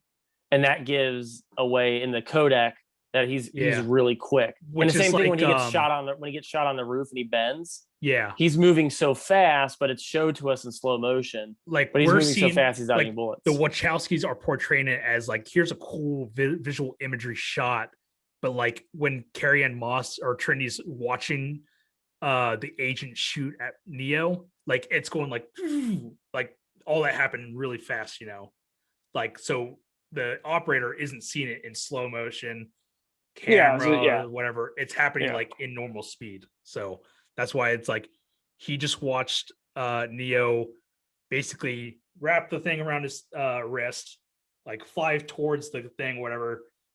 Carrie-Anne Moss flying towards the screen, like all that's happening in the span of seconds. But as a movie, it's portraying it as like super slow motion, cool cinematography. I just think it's a way. That line should not have been there. It should have been it should have literally been when he dodges the bullets. Oh my god, he's the one. Yeah, I feel like Neo. That's when it should have been. Yeah, I feel like it was just a wasted line where like Neo was like, "Hey, I found a penny," and he's like, "He's the one." Like it's. You wasted that one liner when it should have been something really cool when he was dodging the bullets. Absolutely. Yeah. Or even like the lobby scene alone, like, oh my god, he's the one. Yeah. Right. So speaking of, we do have the iconic scene of Neo dodging all the bullets. Yeah. And then this kind of is like the last like 10, 12 minutes of this movie. This is it right here. Because they end up in a Subway sandwich store. And you guys end up in $5. Look, man, I'm sorry I took that can joke, but don't go around just saying random, I'm so sorry. A foot long, please. And then he like makes the sandwich really quick. And he's the one. So they end up going to this like Subway scene. And I keep thinking of the shop. They go into the Subway and they're fighting. This fight sequence is awesome. This is very influenced by Westerns because you got the gun duel and then you got like the paper, the newspaper, like the tumbleweed. Yeah, it's very like high noon. They're meeting at last because I think this is literally the first interaction between Agent Smith and Neo. I think, or other like than fighting. The interrogation. Yeah, fighting wise, where it's like you get to really test your skills or whatever, no, you might be right. They had the interrogation earlier, but like this is like the true like he's been unlocked from the Matrix, and this is him like testing his fighting skills against an agent, other than shooting at them or whatever. Yeah. And I feel like the visual effects on this slow motion shot of them like diving at each other and shooting, basically, I think it still holds up. I think it's incredible. I'm okay on this. I'm a little like I don't think it's the coolest thing, but it's like I just think it's cool for the fact that they've literally never done this shot before this scene, like other than maybe like an anime or something like cartoon where they can pull it off, but like live action wise, they're literally on wires. They got like however many cameras. If you ever see the behind the scenes, they're in a green screen room basically, and they have just a series of cameras that are taking shots. It's awesome. Incredible. Like nobody's ever done that before. It's crazy. And but once again, it's like the slow-mo acts as a visual element to them moving so fast. Right, they're moving so fast in the air. This is like a second long. They jump in the air and they unload their guns in the air that quickly. Yeah. So it's like, it's almost like I would have liked a sped up version of this. You know, like just after, like they show the slow-mo and then they show like the sped up like normal version. Yeah, and they typically do that in they actually specifically do that in Police Story. I think 1 and 2. They do a series of shots in some of the fight scenes where it's like slow-mo from this angle, slow-mo from this angle, slow-mo from this angle, now full speed. Like see it all play out basically. Same thing in Death Proof. Absolutely. Yeah. Which is an awesome shot. That's crazy. Yeah, that's like one of Tarantino's, I feel like one of his best, like that's underrated for sure. Yeah, it's insane to watch. This whole scene looks great. The only thing that kind of loses me is they end up landing on the tracks and Neo does this like I'm gonna break free type thing. And all he does is kind of like shoot up in the air. And it's and then like, I don't know, I expected something really big right here. Yeah. And I mean, it's not horrible or anything, but he ends up like hitting the agent against the ceiling. He gets out of the way, and then Smith gets hit by the subway. And unfortunately, this homeless man is now dead because of Neo. Yes, exactly. A lot of casualties when you really think about it. Yeah. A lot. So Smith comes off the subway. Shocker, he's still alive. Yeah. They do this whole chase scene where they go into an apartment complex. This is, I think this is actually going back to the beginning of the movie. This is where Trinity is. Is it? Okay. I read this, and this is like, I feel like, because it was like he runs to the exact same room. Yeah. And I'm like, it doesn't look like the same room at all. It's just daytime. It didn't click with me. I think it is because I think they showed the sign. I think.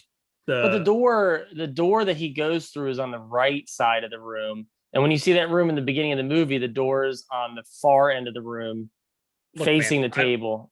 You know what I mean? Like, I've never seen this movie, so I'm just making guesses. Oh, I know. I haven't seen it in 20 years, but I knew it was like this. It wasn't the same location.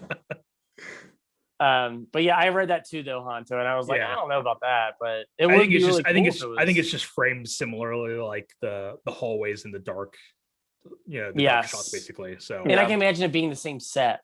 Yeah, you know what I mean? Just reuse and repurpose it for a different location, basically. Yeah. So they're in this hallway of this apartment, and Smith unloads a clip at Neo, and Neo's able to stop the bullets midair. Until he gets killed first, basically. He gets shot a bunch of times. Yeah, which I feel like this is goofy. I feel like this is like the Disney princess, like wake up from your dream, Neo. It's like you're the one. It's like Natalie Portman dying of a broken heart in Star Wars. This is like the reverse. Like only love could bring him back. God, that movie. But yeah, I feel like it's like only love could really save him. And this is the only part this is like the only thing I kind of hate about the movie. Is that they kind of make Carrie-Anne Moss the love interest, which she's super strong to the whole movie, and she's her own character. It's the same. Oh God, what did we just watch recently? We watched something where Mortal Kombat. It's like you just showed Sonya Blade being awesome. Yeah, this entire movie, and now she's just the weak damsel in distress, I guess. It's very similar. She's not a damsel in this, but it's like very much like love is on her mind as opposed to like as everybody else as the laser light shows happening in the background, it's just like everybody else's mind is like, hey, we got to save the world, and she's like, but I'm in love, and it's like I got to kiss this dead body real quick. I don't need that. I don't need that from her. I'd rather her just be like a strong character, like throughout. Agreed. Yeah. Yep. Well, so meanwhile, while Neo dies and comes back to life, the Sentinels are that have tracked the ship are starting to kill. Are trying to kill Morpheus and Trinity and Tank. And Keanu Reeves is brought back to life by a kiss. And that's not how it is. That's not how it is, but go ahead. It's not far off. Because I love you. Yeah. That's a real clip. I just used the clip just now. Crazy. It sounded exactly like Carrie-Anne Moss's beautiful voice. Thanks. Speaking of clips, Smith loads a clip at Neo. And this is when he pauses the bullets, They lets all them drop down. all of the agents basically shoot their guns, and he stops all of the bullets. And that's when we realize Neo's the one. He can see in code. So now he's like basically harnessing the powers of the one. Like, I guess this is what the one is supposed to be. He can see like the world as it actually is, which is just computer coding. And now he can manipulate because there is no spoon, essentially. Yeah. Yeah, but he's also dead.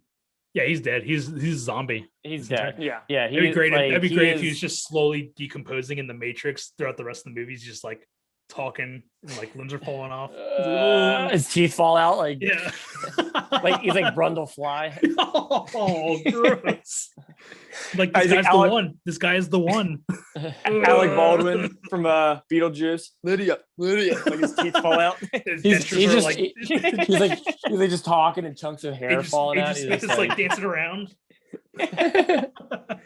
But don't they say in the sequels that the only way he can continue to survive is by more kisses?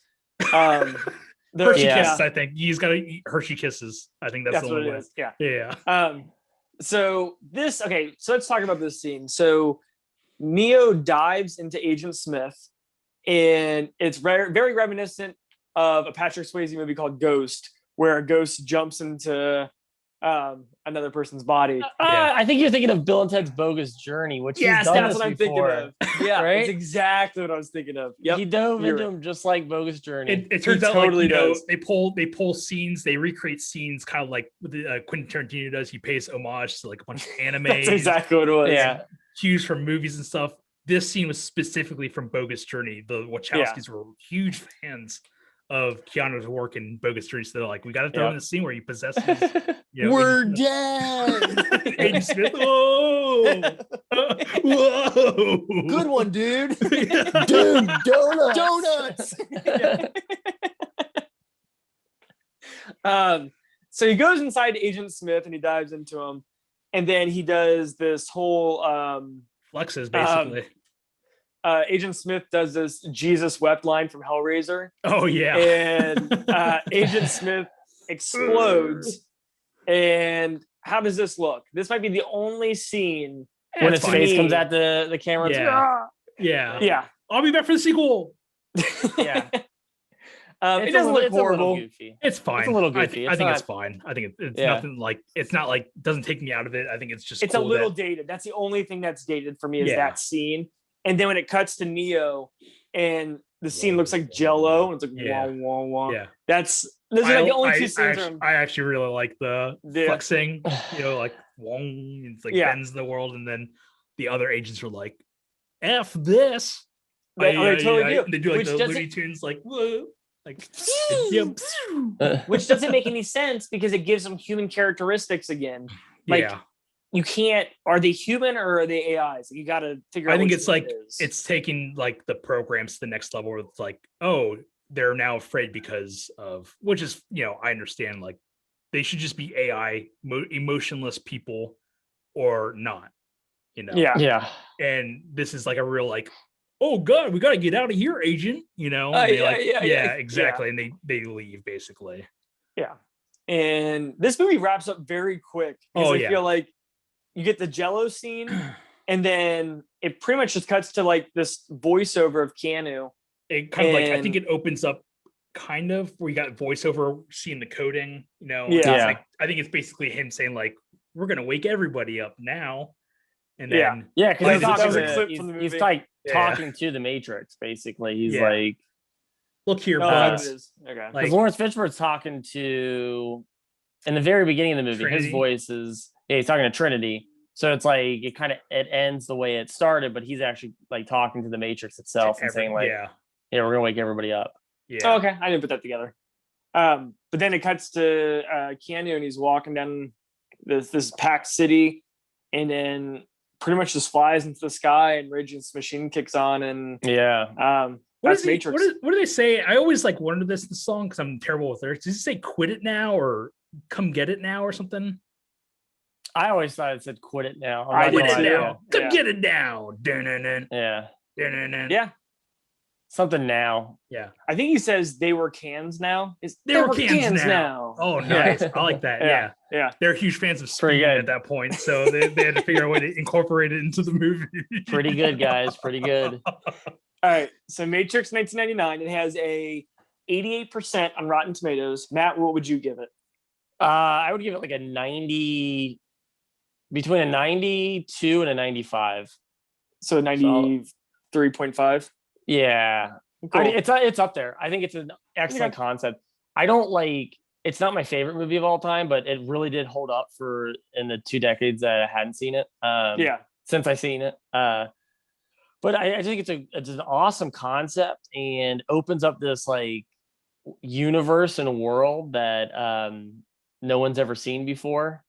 And then like, okay, so we didn't talk about this as far as like hacker stuff and internet stuff goes and online stuff. It explains it pretty well. It's not like one of those boring hacker movies where they're just like, here, let me hack the mainframe. And it's just kind of like, see our episode on Swordfish as far as hacker movies goes. Yeah, which Swordfish was heavily there's another movie heavily influenced by The Matrix. Yeah. They did a 360 shot. Yeah, we talked about it. The special effects, the explosion in the beginning, where it's like slow motion. Yeah.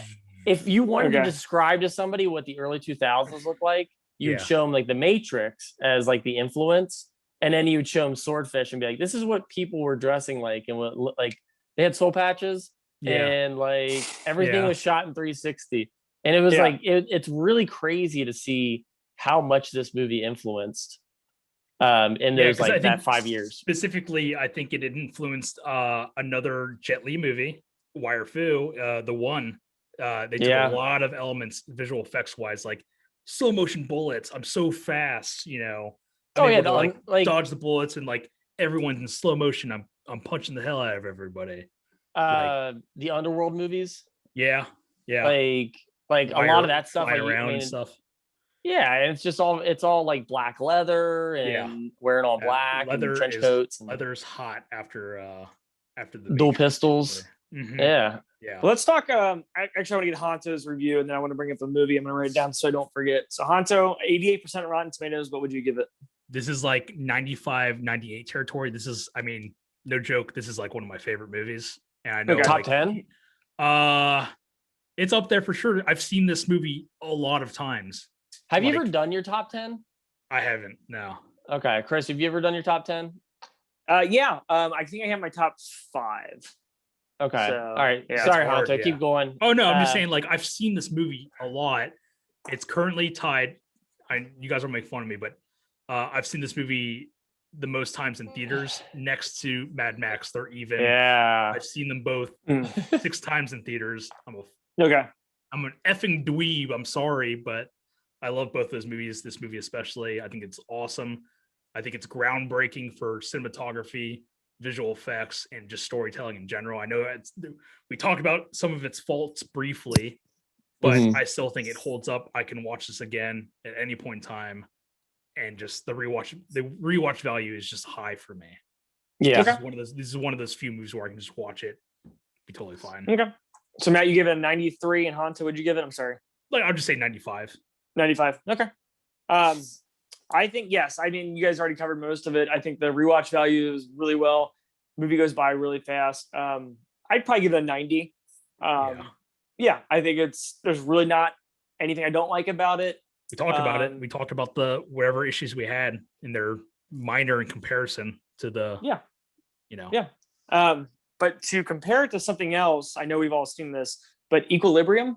Yeah. That's a high. Yeah, exactly. This is a movie that was heavily inspired by. Yeah, I haven't seen it. I remember liking it. It's been a while since I've seen it. Yeah, it's goofy. Is it really? Is it? Well, because they call it gunkata, is like the style of martial arts that they use in the movie, where it's like kung fu but with guns, and they're like doing crazy stuff. I think it's a weird, very, very unusual entry in Christian Bale's filmography. It got him like the Batman role. What's that? It got him like the Batman role. Did it really? I think it's that and American Psycho are the two that like Like he has his action prowess, but also the acting chops to pull off like an action hero, basically. Yeah, like the Bruce Wayne role and the Batman role. I mean, now. Go ahead. I thought I was gonna say I thought the Spielberg movie was the one that got him the role. Empire in the Sun when he's 12 years old. When he showed up on set, he's like, "You're a lot older than we thought you were." Hey, it looks like you didn't update your image at all. Your headshot. I thought you were a lot younger. Dude, if I was the kid from Problem Child, that would be my headshot. Just even redhead bowl cut with the freckles or whatever. Show up 40, dude, that would 45 years old. Hey, I'm here for the role. That'd be my LinkedIn profile picture. Hey, I'm here for the role for Equilibrium. It's like, wait, aren't you the kid? I think you're the kid from Problem Child. Are you the one that's in the, Are you in Clifford? Are you the kid from Clifford? No, that's Martin Short, and he's not a kid. Yeah, he's not a child. He's playing 45 a child. years old. I didn't mean to cut you off. Yeah, I can definitely see the American Psycho. I don't remember much about Equilibrium, but I can see the American Psycho being making him a contender for Batman. If you can get past the stupid in that movie, the action's actually pretty cool, but it's just like the idea of it's really, really weird. It's like, I don't know. I guess it's like the idea of the was it Fahrenheit 451, where it's like you're not allowed to have emotion. You got to burn the books. Yeah, but it's like that story, but with kung fu, basically. Yeah, it's okay. Very Matrix heavy. Yeah, like influence wise. Yeah, absolutely. Okay. Well, that is okay. Well, let me ask you the question, because if you guys thought of it, your favorite fight scene in this movie? The training scene with Morpheus. Yeah, the dojo scene. Yeah, mine is the train scene with Agent Smith.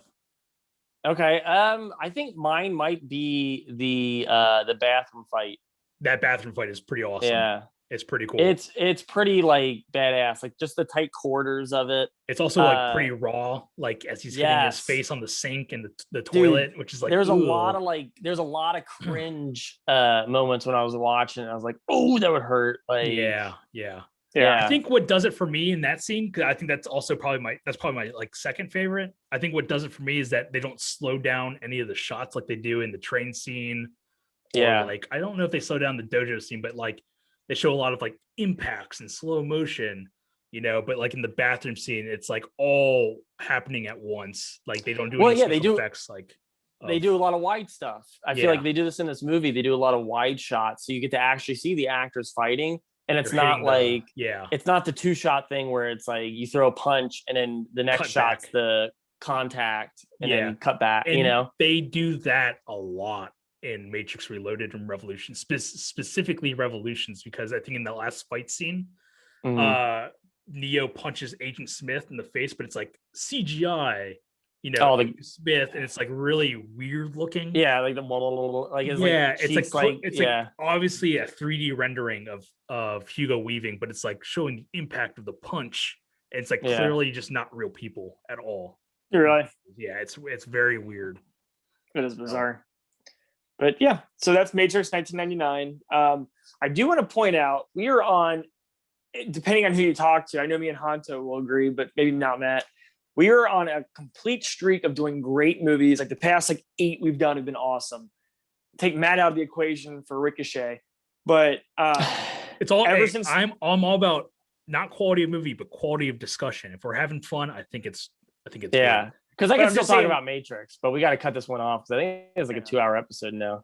Oh yeah. Well, I was just gonna say, movies in general, we've been, boom, boom, boom. Everything's been really good after Video Game Month, and we have a special bonus episode for Martial Arts, which we're not going to announce yet. It'll pop up.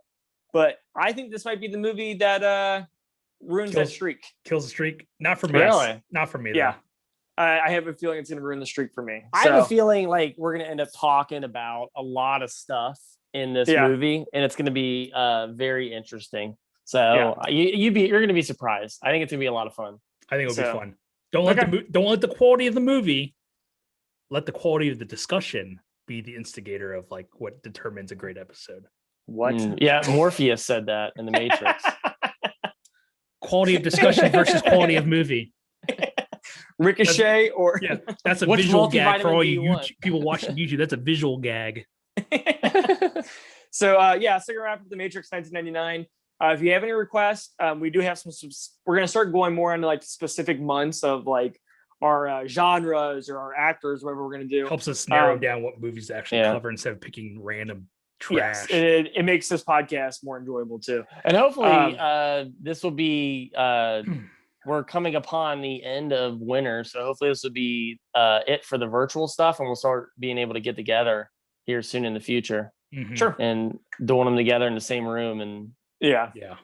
So if you have any requests or anything like that, please hit us up. You can hit us up on Facebook, or Honto, you can email us at cinemacultpodcast@gmail.com. We're always taking requests. So if you listen to the episodes and you know ahead of time what topics we'll be covering, try to pick movies around that topic.